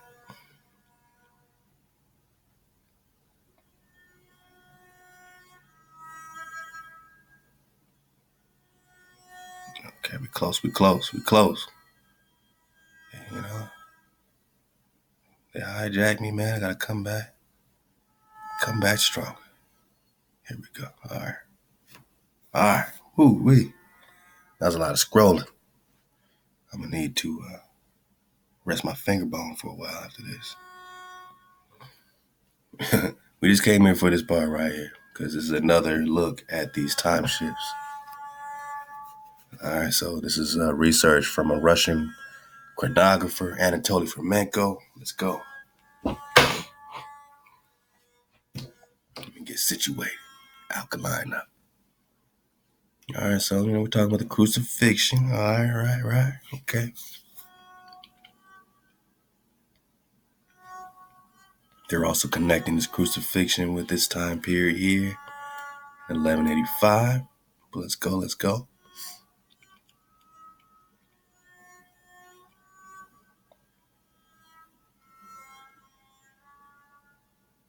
The Trojan War of the 13th century, right? So all this is connected with the same time as this Genghis Khan, Prester John, invasion war. I mean, all these are phantoms and duplicates, and they're all reflecting the same time period and being pushed around in other time periods.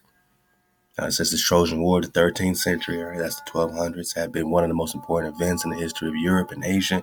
It became reflected in multiple written sources, the authors of which hailed from different countries and wrote a number of languages. When the epic of streamlined history came, the chronologists of the 16th to 17th century, all right, let's go into the Scaliger Batavius, let's go, started to sort through the old documents that were available to them at the time and had made many mistakes in the reconstruction of the ancient history. As a result, a large number of authentic documents slid into deep antiquity. Authentic documents from the 15th, 16th century. 16th to 17th century, 1600s. You got stuff happening in the 1600s that slid into deep antiquity and served to create a phantom reflection. Deep antiquity. So when you talk, I don't know, St. Christopher popping off, yeah, I mean,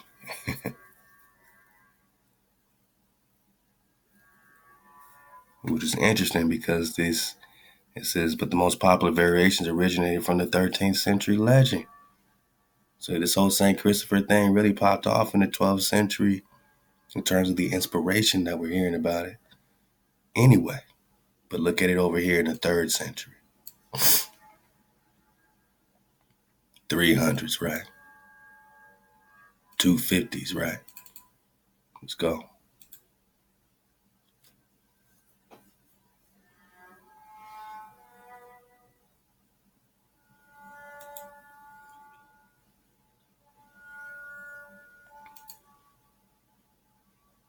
So you have authentic information, authentic, real story, real spill that's now sliding into deep antiquity and serving to create a phantom reflection. This is what we're talking about by dodging the hijack, looking in between the timelines, because there are documented time shifts, reflections, and phantoms and duplications. Like Moses the Black in the 300s, and then you got Moses Maimonides, right? And then you got this other Moses, Moses and Aaron of the script supposed to be way in the BCs, right? It slid into deep antiquity because these chronographers in the 1600s, chronologists are now sliding your history back into deep antiquity. In other words, many of the events that took place in the 11th to 17th century AD became doubled, tripled, quadrupled. So you got St. Christopher in the 200s, you got Christopher Columbus in the 1400s, right? You got Christ, right? In the 5 BC dying in what, 30 AD or something, whatever, you know what I mean? 28 AD. How many Christ duplicates? You got Joshua when? The original would most often remain in its due place, with its duplicates taking a voyage that was not just temporal, but also geographical. Geographical. So they didn't just push it back in time, they switched the actual geography of the complete situation. So you got Joshua in the old world over here. You got Jesus way over there. You got, King David in India. You got King David in this India. You know what I mean? You got King David in Israel. It wasn't just about the time, man. It was about the geography. Events would drift from Rome to Greece. Oh, events would switch from Marmaricae, right, to America, right? Or America to America. Got it? Huh? Got it, man? Events would drift from Rome to Greece, and vice versa. Numerous misdatings led to several chronological shifts. The key ones are as follows. The Greco-Roman shift of 330 to 360. Well, we're just talking the Greek, right, with St. Christopher, right? And if it's a 300-year time shift, man, then this St. Christopher over here in the 300s, shift him back another 300. Shift him 300 further. Now you got this Jesus Christ situation, right? Shift him again. Shift him again.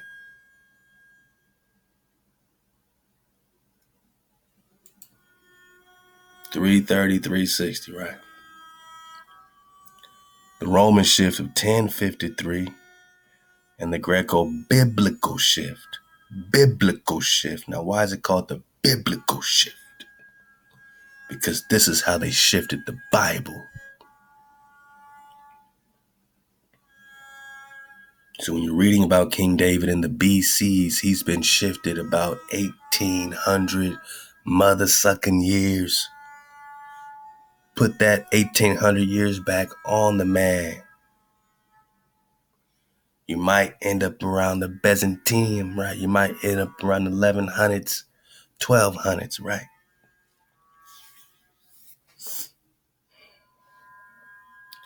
All you need to know is that it's all happening, and then that'll open your eyes and say, oh shit. So King David really just existed recently, and we just got invaded as seeds of David here in America that they want to call Marmaricae. Because they switching geographical, titles, right? They're putting shit in Africa that's over here. They're putting stuff in the Middle East that's over here. They're shifting the time back.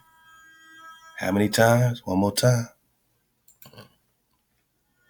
333 or 330 to 360, 1053.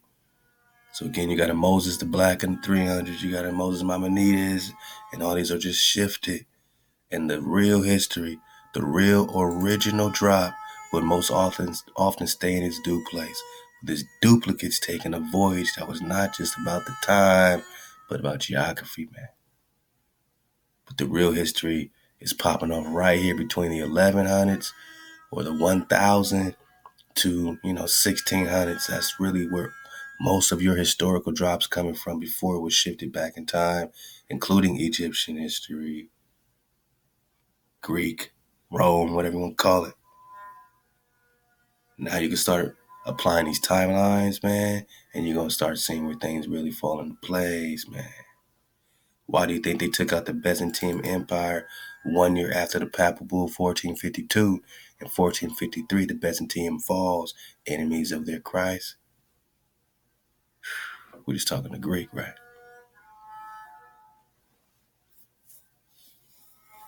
Now they got a streamlined history. But remember these time shifts, man. Remember the time shifts, man. And see how this applies to the complete investigation. And like I said, man, somebody rolled up on you, and you got to ask yourself why. And I'm going to play a little piece of this. Why did these dog-headed people, these Cynocephalus, man, why'd they bring them back over here, man? Why'd they do deals? Why'd they do treaties? What did Columbus want? I'm going to let the old me. I'm going to let young drop holler at y'all, man. I'm gonna let the young homie, man, holler at y'all, man. I didn't have no gray hairs in my beard yet, man. Hey, out to the reals, man. Surfing the wave off the balcony, man. Let's get a piece of this. Let's go. Columbus's writings in the Biblioteca Columbina in Seville. Let's go. This is the beginning of the book or collection of authoritates. I love that word. Sayings, opinions, and prophecies concerning the need to recover the holy city. Yeah, man. And Mount Zion. Just in case y'all thought, maybe we bugging with the holy city. So we reading out the records. In the Biblioteca de Colombina in Seville, Spain, that Columbus came to America to seize the holy city. Now that would make sense from a Canaanite perspective, right? Especially a dog that came to reconquer some lands that they felt belonged to them, the land of Canaan. You know what I'm saying? And Mount Zion. I can read it again for you. Let go. This is the beginning of the book or collection of authoritates, sayings, opinions, and prophecies concerning the need to recover the holy city and Mount Zion and the discovery and conversion of the islands of the Indies and of all peoples and nations. Let go. For Ferdinand and Isabella, our Spanish rulers. Columbus came here to seize Jerusalem. You know, that place that some people say don't exist, and everything in the Bible don't exist. And that all came from some white man or something crazy. You know what I'm saying? When you research the Hebrew, the Paleo, you got to give that to somebody, right? So when it goes back to that in that Torah, and when we go back to being where we're at in the North Country in Jeremiah, and we understand that they came here to do what? To do what? Concerning the need to recover the holy city. And Mount Zion is here. This is for America. This ain't talking about going to the Middle East. He said he came here to get the holy city. He came here to find Jerusalem. He came here to find Jerusalem.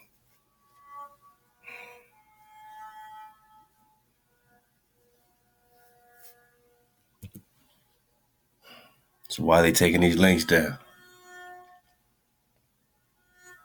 Because when you put it all together, it's a lot of dog shit in your path.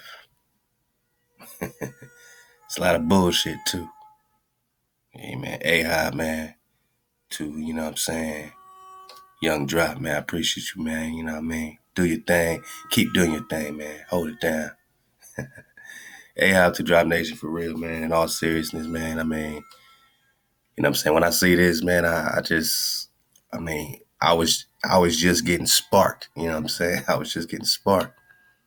And we come a long way. We're still here. We're still, planted in the same soil, you know what I mean, that we were at the very, Bada sheet at the very beginning. We're still, you know what I'm saying, connecting it with our Torah. We're still connecting it with our indigenous truth, our 4329, 9 above the barrier. You know what I mean? We're still getting oriented, knowing that we're not spinning no ball. And that's what we started with. That's the dragonfly perspective. And that's what it is. You dig on it. It's up to you to dig on it, man. But just know that you can go back and you're only going to see us connecting the same journey, man. Because we ain't switched up. Because we don't switch up. This is Drop Nation. Hawaii showed us, man, the Excalibur sword from the beginning, and we ain't needed to switch up. That's called pure water.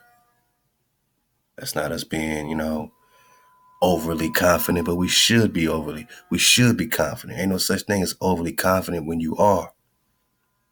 You are fully confident. You are fully aware.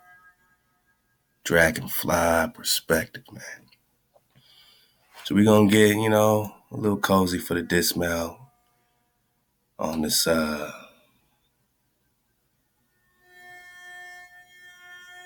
Cynocephalus drop. And this one here is from, let me get the author right here. They're gonna hijack us, man, in 4 seconds, all right? Either way, I'm gonna go back. Voices of the past, man. Let's get some of these voices of the past. Fall back. We're just talking Cenocephaly, and these were all recent publications. This one, we're gonna get a piece of this one as well. From Static in the Attic, man. Love to my bro AD for putting me on Static in the Attic, man. And I think he has a couple of drops on these Cenocephaly. I could just feel this kind of electricity. Come on, man. More hijack, man. Between these two actors. Would you like to pick a new name? Would you like to pick a new, man? All this slavery, you know what I mean? Fake narrative, man, you know what I mean? But, of course, there's always some drop in there, huh? There's always going to be some drops. I might watch it just for the drop. I might watch Harriet just for the drop. We're going to get a piece of this Static in the Attic as well. And look, man, these are both in October 2019. So, I ain't the only one digging on Cynocephaly.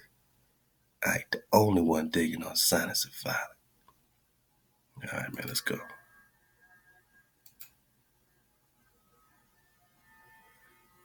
Fair use, let's rock it, man. Voices of the past. Yeah, let's get it back to here, man. Let's get it from the top. Matter of fact, man, let me reboot this thing. You know, YouTube be. This is, it might seem uncomfortable to talk dog-headed, man. Tremani, the dwarves, the hermaphrodite. You know, at first it might seem a little weird, but just know that you're in a very weird reality, man. And it's time to start paying attention to the strange, you know what I mean? The very strange, because whether you pay attention to it or not, it's right in your face. You're still talking phalluses. You're still talking Egypt with permission of the pharaohs, right? The Moors of a Mexican can rock with permission of the pharaoh. How's that connect with the jackal of Egypt, right? Dog-headed of the Canaanite, right? This is true story. Let's go. Voices of the past.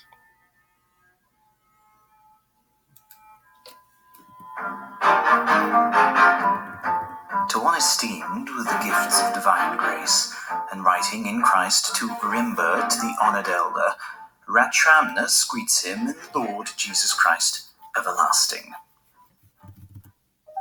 After you were informed of our request, you wrote to us about these things you were able to learn concerning the nature of the Cynocephalus, and you pleased me more than a little. Cynocephalus. I'm going to revise very little of what you claimed about them, but you will know that by no means did I come to this sentiment out of the torpor of carelessness, but that I was in fact uncertain of what was not attested by the presence of an informer. But now, Brother Solward is coming to us and will return to you, and given this opportunity, we were anxious to briefly disclose what we thought concerning your investigation. For you are asking what you ought to think of the Cynocephalus, namely, whether they were descended from Adam's stock, or if they have the souls of beasts. This question can be briefly settled as follows. If we were to consider the kind of people there are, it should seem obvious that there had been descended from the offspring of the first humans. And of course, it is impossible to suppose that a person came from some other origin than through the means of their earliest ancestors. Or splicing and dicing. Let's go. If we ponder about the species of beasts, named as such by humans, by their nature they don't communicate. Meanwhile, with this knowledge, if we were indeed satisfied with our supposition, which is clearly held by the learned church ministers, then they, the Cynocephalus, should be considered closer to beasts than humans, if in fact they have a canine head shape and bark like dogs. It shows they are not humans, but are similar to beasts. Next, a human head is round and placed on top so he can behold the heavens, whereas the dog's head is oblong and drawn out in a snout so he looks to the ground. And humans talk, but dogs, in fact, bark. Truly, from these letters you kindly sent us, while they studiously report the nature of these Cynocephalus, they indicate several things which seem to agree that they have the reasoning mind of a human, rather than the sensibilities of a beast. Evidently, they uphold the laws of their society. They are said to live together in houses. They practice agriculture. They harvest crops. They show that they respect customs which are not beastly by clothing themselves with human-like modesty. And this is evidence for their sense of shame. They don't just use hides for garments, but you even wrote that they have cloth. Now, in a way, all these things seem to testify that a rational mind is present within them. For since a civil society may be described as the unification of degenerate people equally under the same law, and since these Cynocephalus are said to live together with each other in communal houses, I believe the distinguishing factor of civility fits in helpfully with such creatures. And if in fact they form a crowd when they gather together, they can only live together under some kind of... Y'all think this is play? No, man. Dog-headed, a whole community, a whole tribe of dog-headed Canaanite. Man, let's go. Of lawful agreement.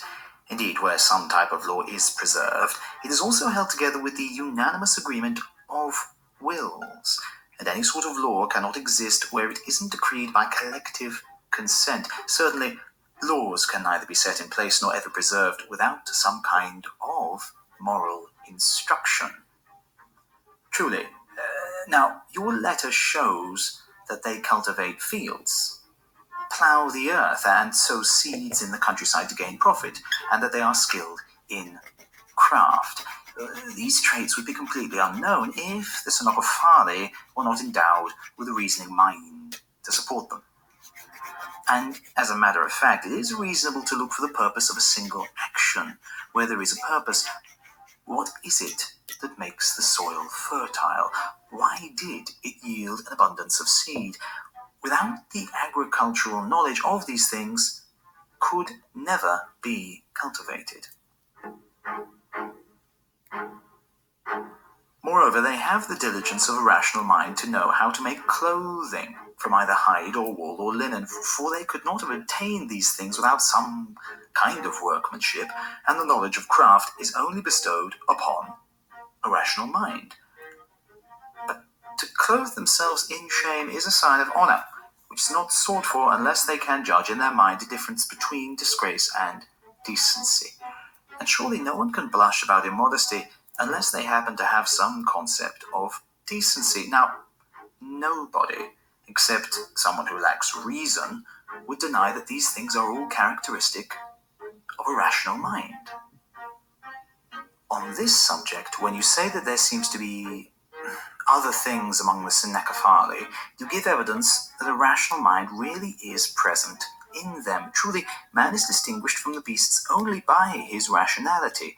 People seem to be better at reasoning than animals. The published account of the martyr Saint Christopher seems to adequately support this understanding. Now, as it was read there, he is thought to have come from this race of people, and he fully committed both his life and martyrdom to radiant virtues, for it is believed that he was divinely influenced to be baptized with the help of a cloud pouring all over him, as evidenced by his account. Additionally, many things are being reported with spreading fame, things which seem to suggest that these race of people is in command of rational thought. Isidore said that in his notes, when he was talking about the varieties of monsters which originated from the human race in the book of etymologies, and just as there are monstrous individuals within the clans of people, so there are monsters.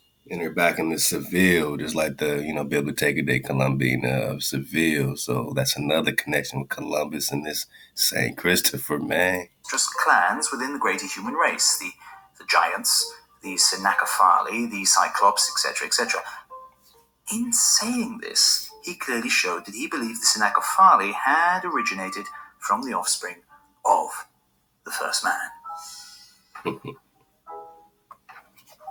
For, just as in the separate clans, certain tribes seem to be born against the laws of nature. For example, the two-headed, the Tremani, the dwarves, the hermaphrodites or androgynes, and many more besides.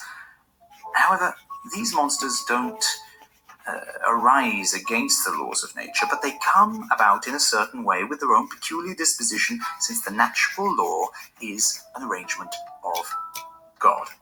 In the same way also, these marvelous monsters seem to introduce a monstrous branch to the natural lineage of the entire human race. Monsters who were mentioned above and many more besides, which take a long time to list. The pygmies and the back to front, the former of which is said to stand only a cubit in height, and it is said that the latter's feet are turned around behind their legs, and that they have 8 toes in each foot. The horse-hoofed, who are a mix of human body with the feet of a horse.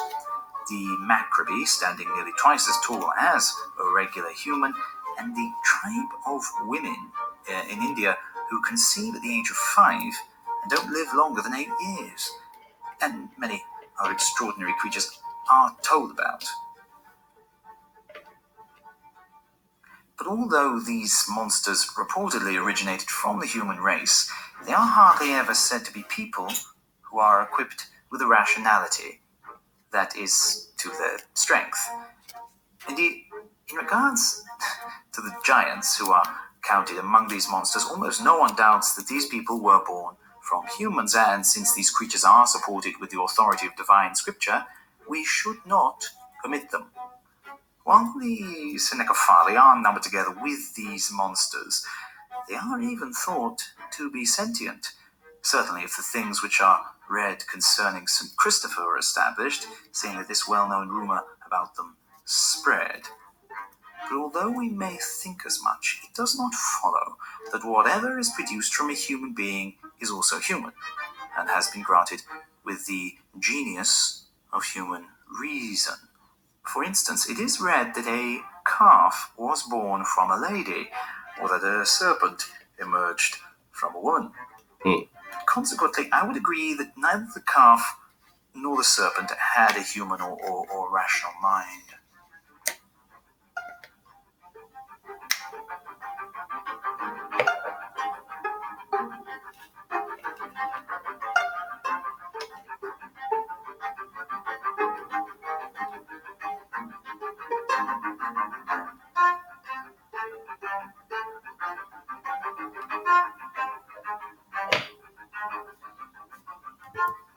Cynocephalus. You got the link. I'll leave the link, man. Appreciate that, the homie, Voices of the Past, man. Let's get this drop right here, man. I think we ready for you, Static. Static in the attic. And we dodge all the static at all costs, man. But sometimes we go right into the static. I made up my mind. I'm going back. Oh, damn. Without my husband and my family, I'm just a stranger in a strange land. Oh, strange land. You see how they, I mean? We know that. We know Harriet, man. We know we're talking Amanetta Ross, right? Amanetta, that's Hebrew, right? Ross, Roos, strange land. I don't think so. That's why I said dodge the hijack. Dodge it. That's the static. This is Static in the Attic, man. Love the Static in the Attic. Let's get a piece, man. Let's go. What's up, YouTube? Static in the Attic, back from my vacation, nice and relaxed, feeling a little bit better. Okay. Until I got back to the grind, and It seems like I never left, but that's just the way it goes. That's right. So I thought we'd have us a little talk about the Cynocephalus here. At least that's how I heard somebody else pronounce it. Cynocephalus. I like it, so I'm going with it. These guys are kind of unique because I'm sure you guys have all heard of Anubis. He was very clearly an Egyptian god. And some of you might have heard of the Michigan Dog Man. This is much more cryptozoology here, and what we're talking about with the Cynocephalus is actually a whole race of beings, of dog-headed people, evidently, that were around for, accounts of these guys being around for over 2,000 years.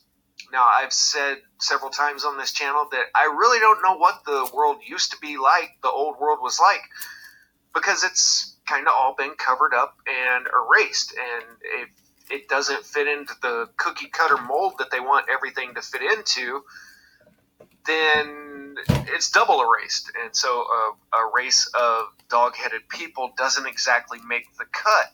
I've always wondered about the old stories of Cyclops and centaurs, and, we'll get into Herodotus here in a minute.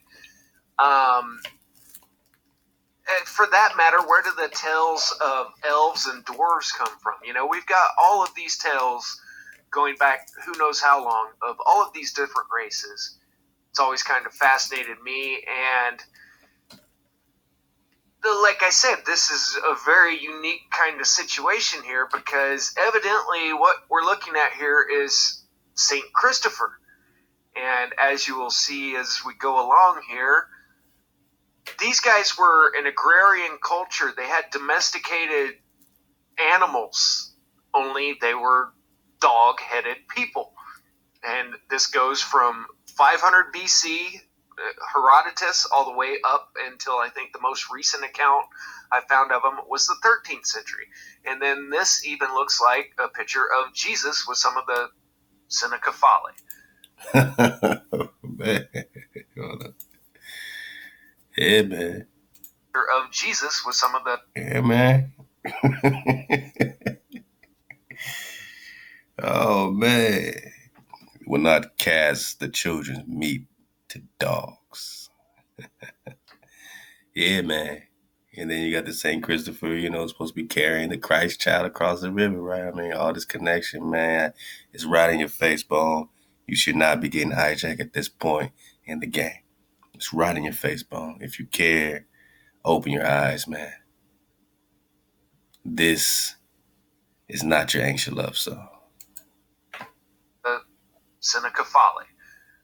Very interesting stuff. So through this picture we'll get into Herodotus talking about these guys in a minute. I'm sure you heard of the Cyclops, and this is the Cynecephali here. I believe this is called a poimanders. Evidently there were people that didn't have heads but had their mouths in their chest and their eyes in their boobies. And then the monopod, and this really reminded me of the Fomorians, if you've heard of them in the Irish legends, because a lot of the accounts of them will say that they only had like one limb or anything, and they were these monstrous type creatures.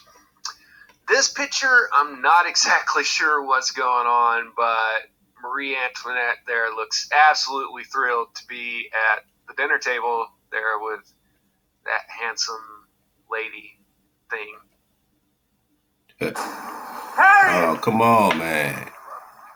Man, they trying to push the hijack on us, man. Nah, I'm going to check it out, man. I'm sure he got some job, man. But you already know. Anyway, I just thought I'd throw that out there. So let's see what Herodotus has to say about these guys. For the eastern region of Libya, which the nomads inhabit, is low-lying and sandy as far as the Triton River. But the land west of this, where the farmers live, is exceedingly mountainous and wooded and full of wild beasts. In that country are huge snakes and the lions, and the elephants and bears and asps and horned asses, and the Cynecephali, dog-headed, and the headless men that have their eyes in their chests. That was the picture I was just showing of this guy. So the headless men with eyes in their chests, as the Libyans say, the wild men and women, besides many other creatures not fabulous. So this was Herodotus' account in the 5th century BC. And then Tacitus had this to say somewhere around 100 years later. On these, the Indian mountains, there live men with the head of a dog, whose clothing is the skin of wild beasts. They speak no language, but bark like dogs, and in this manner make themselves understood by each other. Their teeth are larger than those of dogs, their nails like those of these animals, but longer and rounder. They inhabit the mountains as far as the river Indus. Their complexion is swarthy, and they are extremely just, like the rest of the Indians with whom they associate. They understand the Indian language, but are unable to converse, only barking or making signs with their hands and fingers by way of reply, like the deaf and dumb. They are called by the Indians Calistril in Greek. Now, you should already be asking, what India are we talking about, right? What India are we talking about? We talk Canaan, the land of Canaan, the land of Canaan, Israel, all that drop, China, all that drop. What India are we talking about? India superior? So keep putting yourself, man, right in the right spot. Because you already know they barking. They barking around here. The Cynecephali, they live on raw meat and number in 120,000. So we're not talking about a small little tribe, a small little village. We're talking about 120,000 of these beings that lived in northern India. The Cynecephali or the Canocephali, I don't think they had C's in Khandrop. in the Latin alphabet. Have to don't quote me on that one. But the Cynocephalus living in the mountains do not practice any trade but live by hunting. When they have killed an animal, they roast it in the sun. They also rear numbers of sheep, goats, and asses, drinking the milk of sheep and whey they made from it. They eat the fruit of that plant, whence amber is procured, since it is sweet. Now they drink the milk of sheep, and here we are drinking the milk of cows, right? So it appears that we're following the habits of Cynocephalus.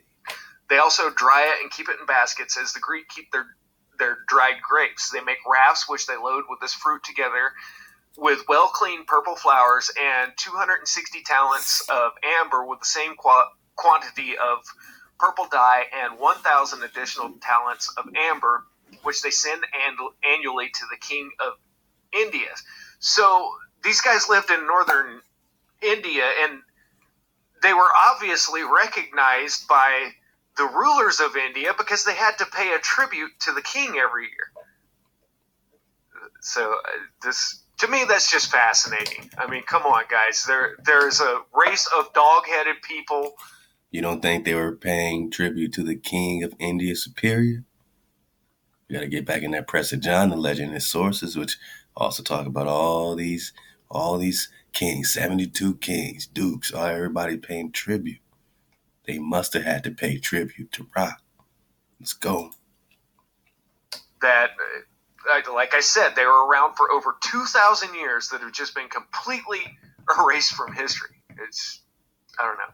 It just blows my mind. So, yeah, they did a little bit of trading, it looks like. And so the king every year, or every 5 years, the king sends them a present of 300,000 bows, as many spears, 120,000 shields, and 50,000 swords. They don't live in houses, but in caves. They set out for the chase with bows. So somebody is arming these dog-headed people. And someone armed them and sent them to war against you. And spears, and as they are very swift on foot, they pursue and soon overtake their Saint Christopher, the dog-headed man. Now, the women have a bath once a month. The men do not bathe at all, but only wash their hands. They anoint themselves 3 times a month with oil made from milk and wipe them. So just like them, you have these other, creatures, right, in the caves of Europe that also didn't bathe, also didn't wash their ass, right? They were also just, war, just warmongering, right? Just ready for war, ready to invade something. Dirty, filthy, brought their diseases onto you. What did their cavalry really look like, man? Themselves with skin. So I read a different wording of that. Basically, they take some skins and they dip it down in the milk, and then they take a milk bath. So they were probably kind of stinky dogs. But here's what is so fascinating about this whole thing to me is this isn't a question of whether or not they existed, but it was a question of whether or not these guys should be taught the gospel, if they should be ministered to and taught about Jesus. Different branches of the church choose different representations for their religious icons. The Eastern Orthodox Church gives St. Christopher a dog's head in a range of images. Many believe the identification comes from a mistranslation, turning Canaanite. Now, I've also heard somewhere along the way in life that the Canaanites had dog features. I don't know if any of you guys have heard that. If so, leave it in the comments, especially if you have like a link to the information. So they're saying that it could have just been a mistranslation on St. Christopher here. I've read into this quite a bit, and it's definitely something that the modern church isn't gonna brag about or come right out and say, so I don't know, but quite a few representations of this guy and there's the story that goes along with it too. Right. And even Marco Polo mentions dog-headed men in his travels. So in the where are we at here? So this guy Rat Ramus, he wrote about him in the 9th century. Let's see what else we got on here. And we've got stone sculptures. You know, here's the guy's got a sword in his hand. Straight up dog-headed guy. Sorry for all the scrolling.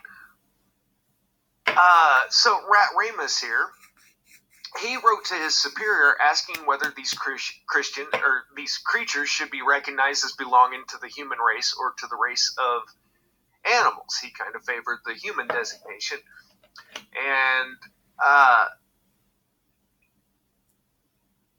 he was baffled as to whether he was even obligated to preach the gospel to them, since if they were animals, he would consider it pointless, not wanting to be amiss in his duties. He needed affirmations that they were human creatures and therefore able to receive the gospel and conversion.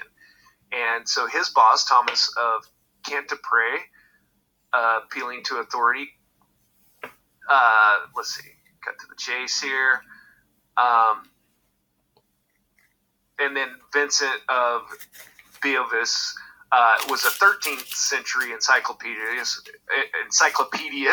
wrote back home to France to alert his patron, St. Louis IV, of a creature that had the head of a dog but otherwise looked human in its form and behaved like a man, being peaceful when not provoked and vicious and retaliatory when provoked.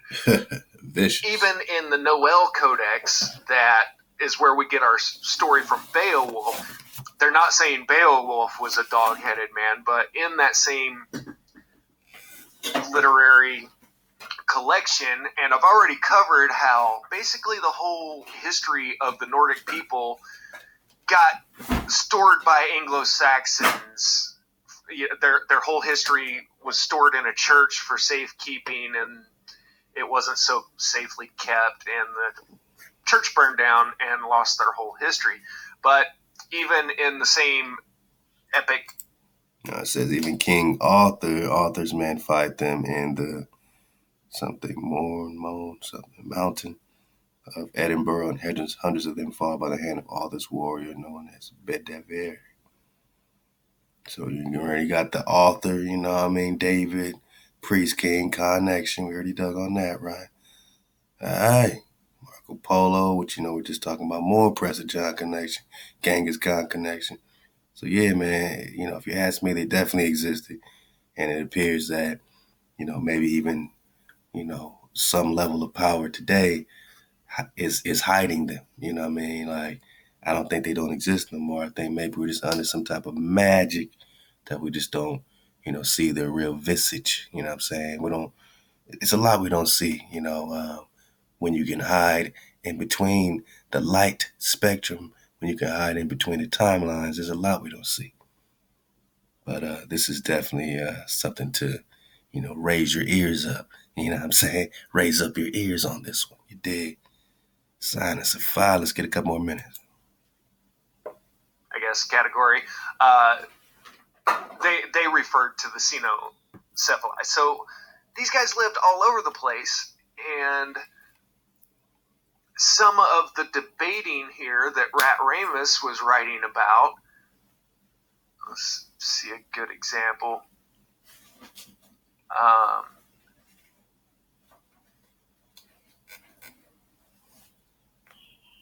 In characterizing the violence in which the Cynocephali supposedly do not engage with the two words meaning beast. Well, here, I'll just tell you some of the more interesting things that I saw from reading it. Was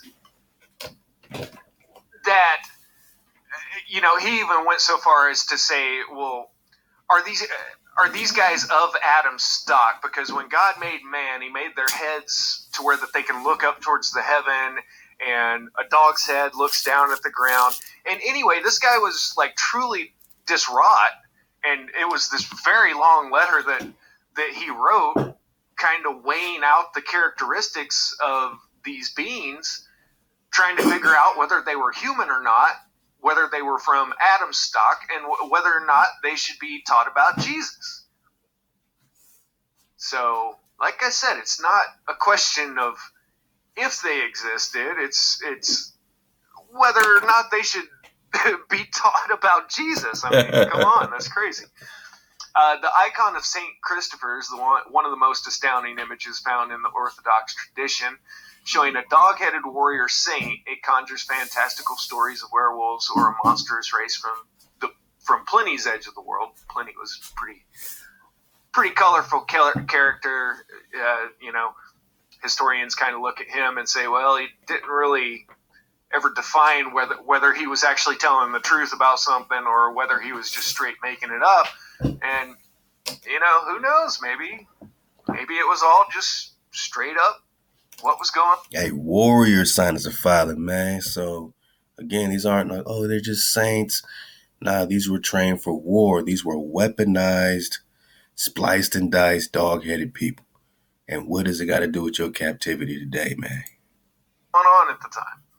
And the Orthodox icon of St. Christopher presents him as a warrior. Cynocephalus, a dog-headed man from Lycia. Sometimes he is also of gigantic size as well. According to his tradition, he was a Roman soldier taken from the far end of the world who converted and was martyred by an emperor. And remember, when we talk Vatican, we're just talking Batu Khan. We're just talking Genghis. So what did Genghis roll up on King David with, man? Preston John with, man? I mean, you know what I'm saying? At the end of the day, it was already here.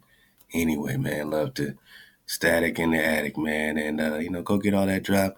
Go get all that drop, man. You know what I mean? Love to the sis that dropped this, man. Don't got your, name on my head bone, forelobe right now. But peace to you, sister. I appreciate it. And she dropped this Terrence Howard drop, man.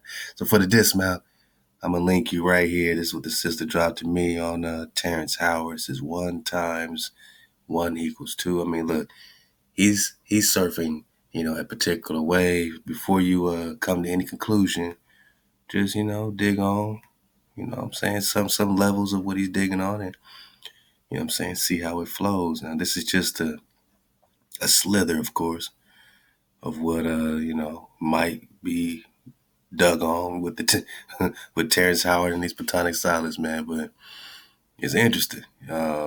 Proves gravity is an effect, not a cause. Effect. All right. Yeah, I mean, the following models of gravity-free particle physics simulations. Gravity-free particle. Also, there's no gravity in these models. Gravity-free, or just gravity-free particles physics. All right. Are not animations or CGI graphics in the standard sense. They are keyframe animations present. All the forces being used are externally applied vortexes only and limited uses of central and offset magnetic fields. There are no other internal attraction forces present in the simulations. We're digging on atmospheric flows, galactical spiral arms, man, hyperbolic geometric inertial systems. Come on, man. It's all happening with Terrence Howard, man. Y'all dig on it, man. I'm just leading you to Terrence's water. At the end of the day, it's Cynocephalus, man. It's Cynocephalus. They've shifted you. They shifted you back in time. You're talking Jackal. You're talking the Tempter. You're talking St. Christopher, man. The Fox and the Serpent. Remember, man, whenever they throw this Jackal at you, whenever they throw the Tannim at you, man. Oh, man.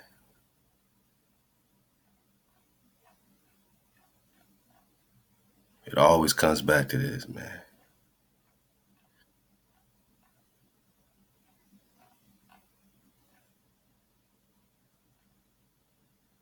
Yeah, I mean, this actually goes deep, man. The sons of Eber mentioned immediately after the flood, long before there's any mention of Abraham or Abram going to Egypt in the ancient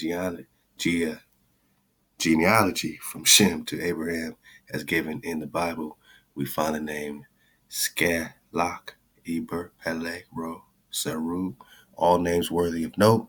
The name Shelach means sending out, immigration. Eber taking with Peleg, meaning to cross over a sea. Peleg with cognate with the Greek word Pelegos. Ru with Suru, taken together, meaning tearing asunder and breaking, or a connection, either perhaps of one people with another or a body of and from another. That the crossing of an arm of the Red Sea could be thought of such importance as to fix it so firmly in Hebrew tradition is doubtful, especially when these striking references to such a crossing are mentioned long before such a crossing is supposed to have taken place. Man, we're just talking the Ark of the Covenant. This trunk contained the tables of the Hebrew law. We still talking America? Oh man, then they blocked out our pages. Man. In connection with this, oh man, weren't we just talking Troy, man? That's crazy, right? I mean, come on, man. We were just talking Troy, right? In our chronology. In connection with this, one cannot help remembering the Trojan idol given by Zeus to Dardanos to be placed in an ark, how Europolis went mad when he opened his ark and saw the idol in the same way that the Hebrew ark caused destruction to those who touched it. Don't try to compare Zeus's ark with the Hebrew ark. The Indians in North America had a holy ark which they used to take with them into battle. We get this on the authority of Adar. Remember the James Adar drop? Long and Noah. Long says this ark was placed on a short sort of frame carried on men's shoulders and was never allowed to touch the ground. Nobody was permitted to uncover it completely, and 3 men who from curiosity tried to examine its contents were struck blind on the spot. The Mexicans have traditions about an ark and the wanderings of their forefathers, which are remarkably like the biblical accounts. Oh boy. I mean, I'm just saying. When I say this is the old world, it's connecting, on all levels of the ether, man. And all praise our Creator for lighting up the path, man. Raising our trees, raising our mountains back up, raising our Dracan frequency back up. So we got the 360 all day. Because when we talk fox, that's when we talking serpent. And what that say? The ancient Mexicans coming over to Egypt for lessons in art. Surely nothing can be more improbable than this, and yet people are found who believe it because they're so blinded by preconceived opinions that they would not look things straight in the face and would not come to the most natural and reasonable conclusions.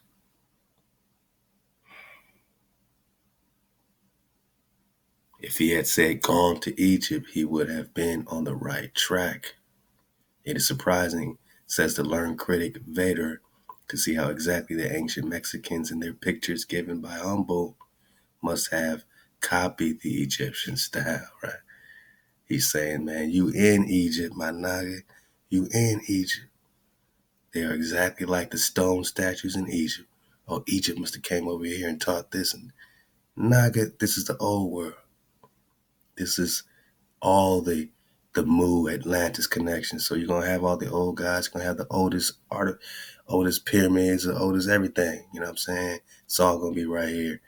It would later have been still more surprising to Vader if he had come across Catlin's letters and notes of the manners, customs, conditions North American Indians published in London, 1844. Catlin was a very clever artist, and his heads of the typical Indian chiefs are exactly like the heads of the statue of Ramesses. Nobody can fail to see the striking resemblance, and the more ancient the Egyptian face, the more it approaches the type of North American Indian. Peruvian. Oh man, so much drop here, man. I'm just saying, man. At the end of the day, know that when we talk the Chiapanese in America, man, we talk the Great Flood in America, man. We talk Genesis, Peru, Mexico, all the flood, all the arcs, right? It just comes down to the realization that you're talking paradise and the events connected with it. This jackal, this Cynocephalus, this dog-headed, plays the part of scribe to the snake, to the serpent. Egyptian legend, the jackal is attempted, man. Fox News got their eyes on you. Y'all keep your head up. Try not to keep your nose down, man. Keep your ears up, you dig? Keep dodging the hijack, man. Dodge these jackals, dodge these snakes, dodge these serpents, and definitely dodge the fox. Allahu Akbar, man. Shabbat Shalom, man. Y'all keep choosing up, vibing up, and tribing up. Tribe Nation.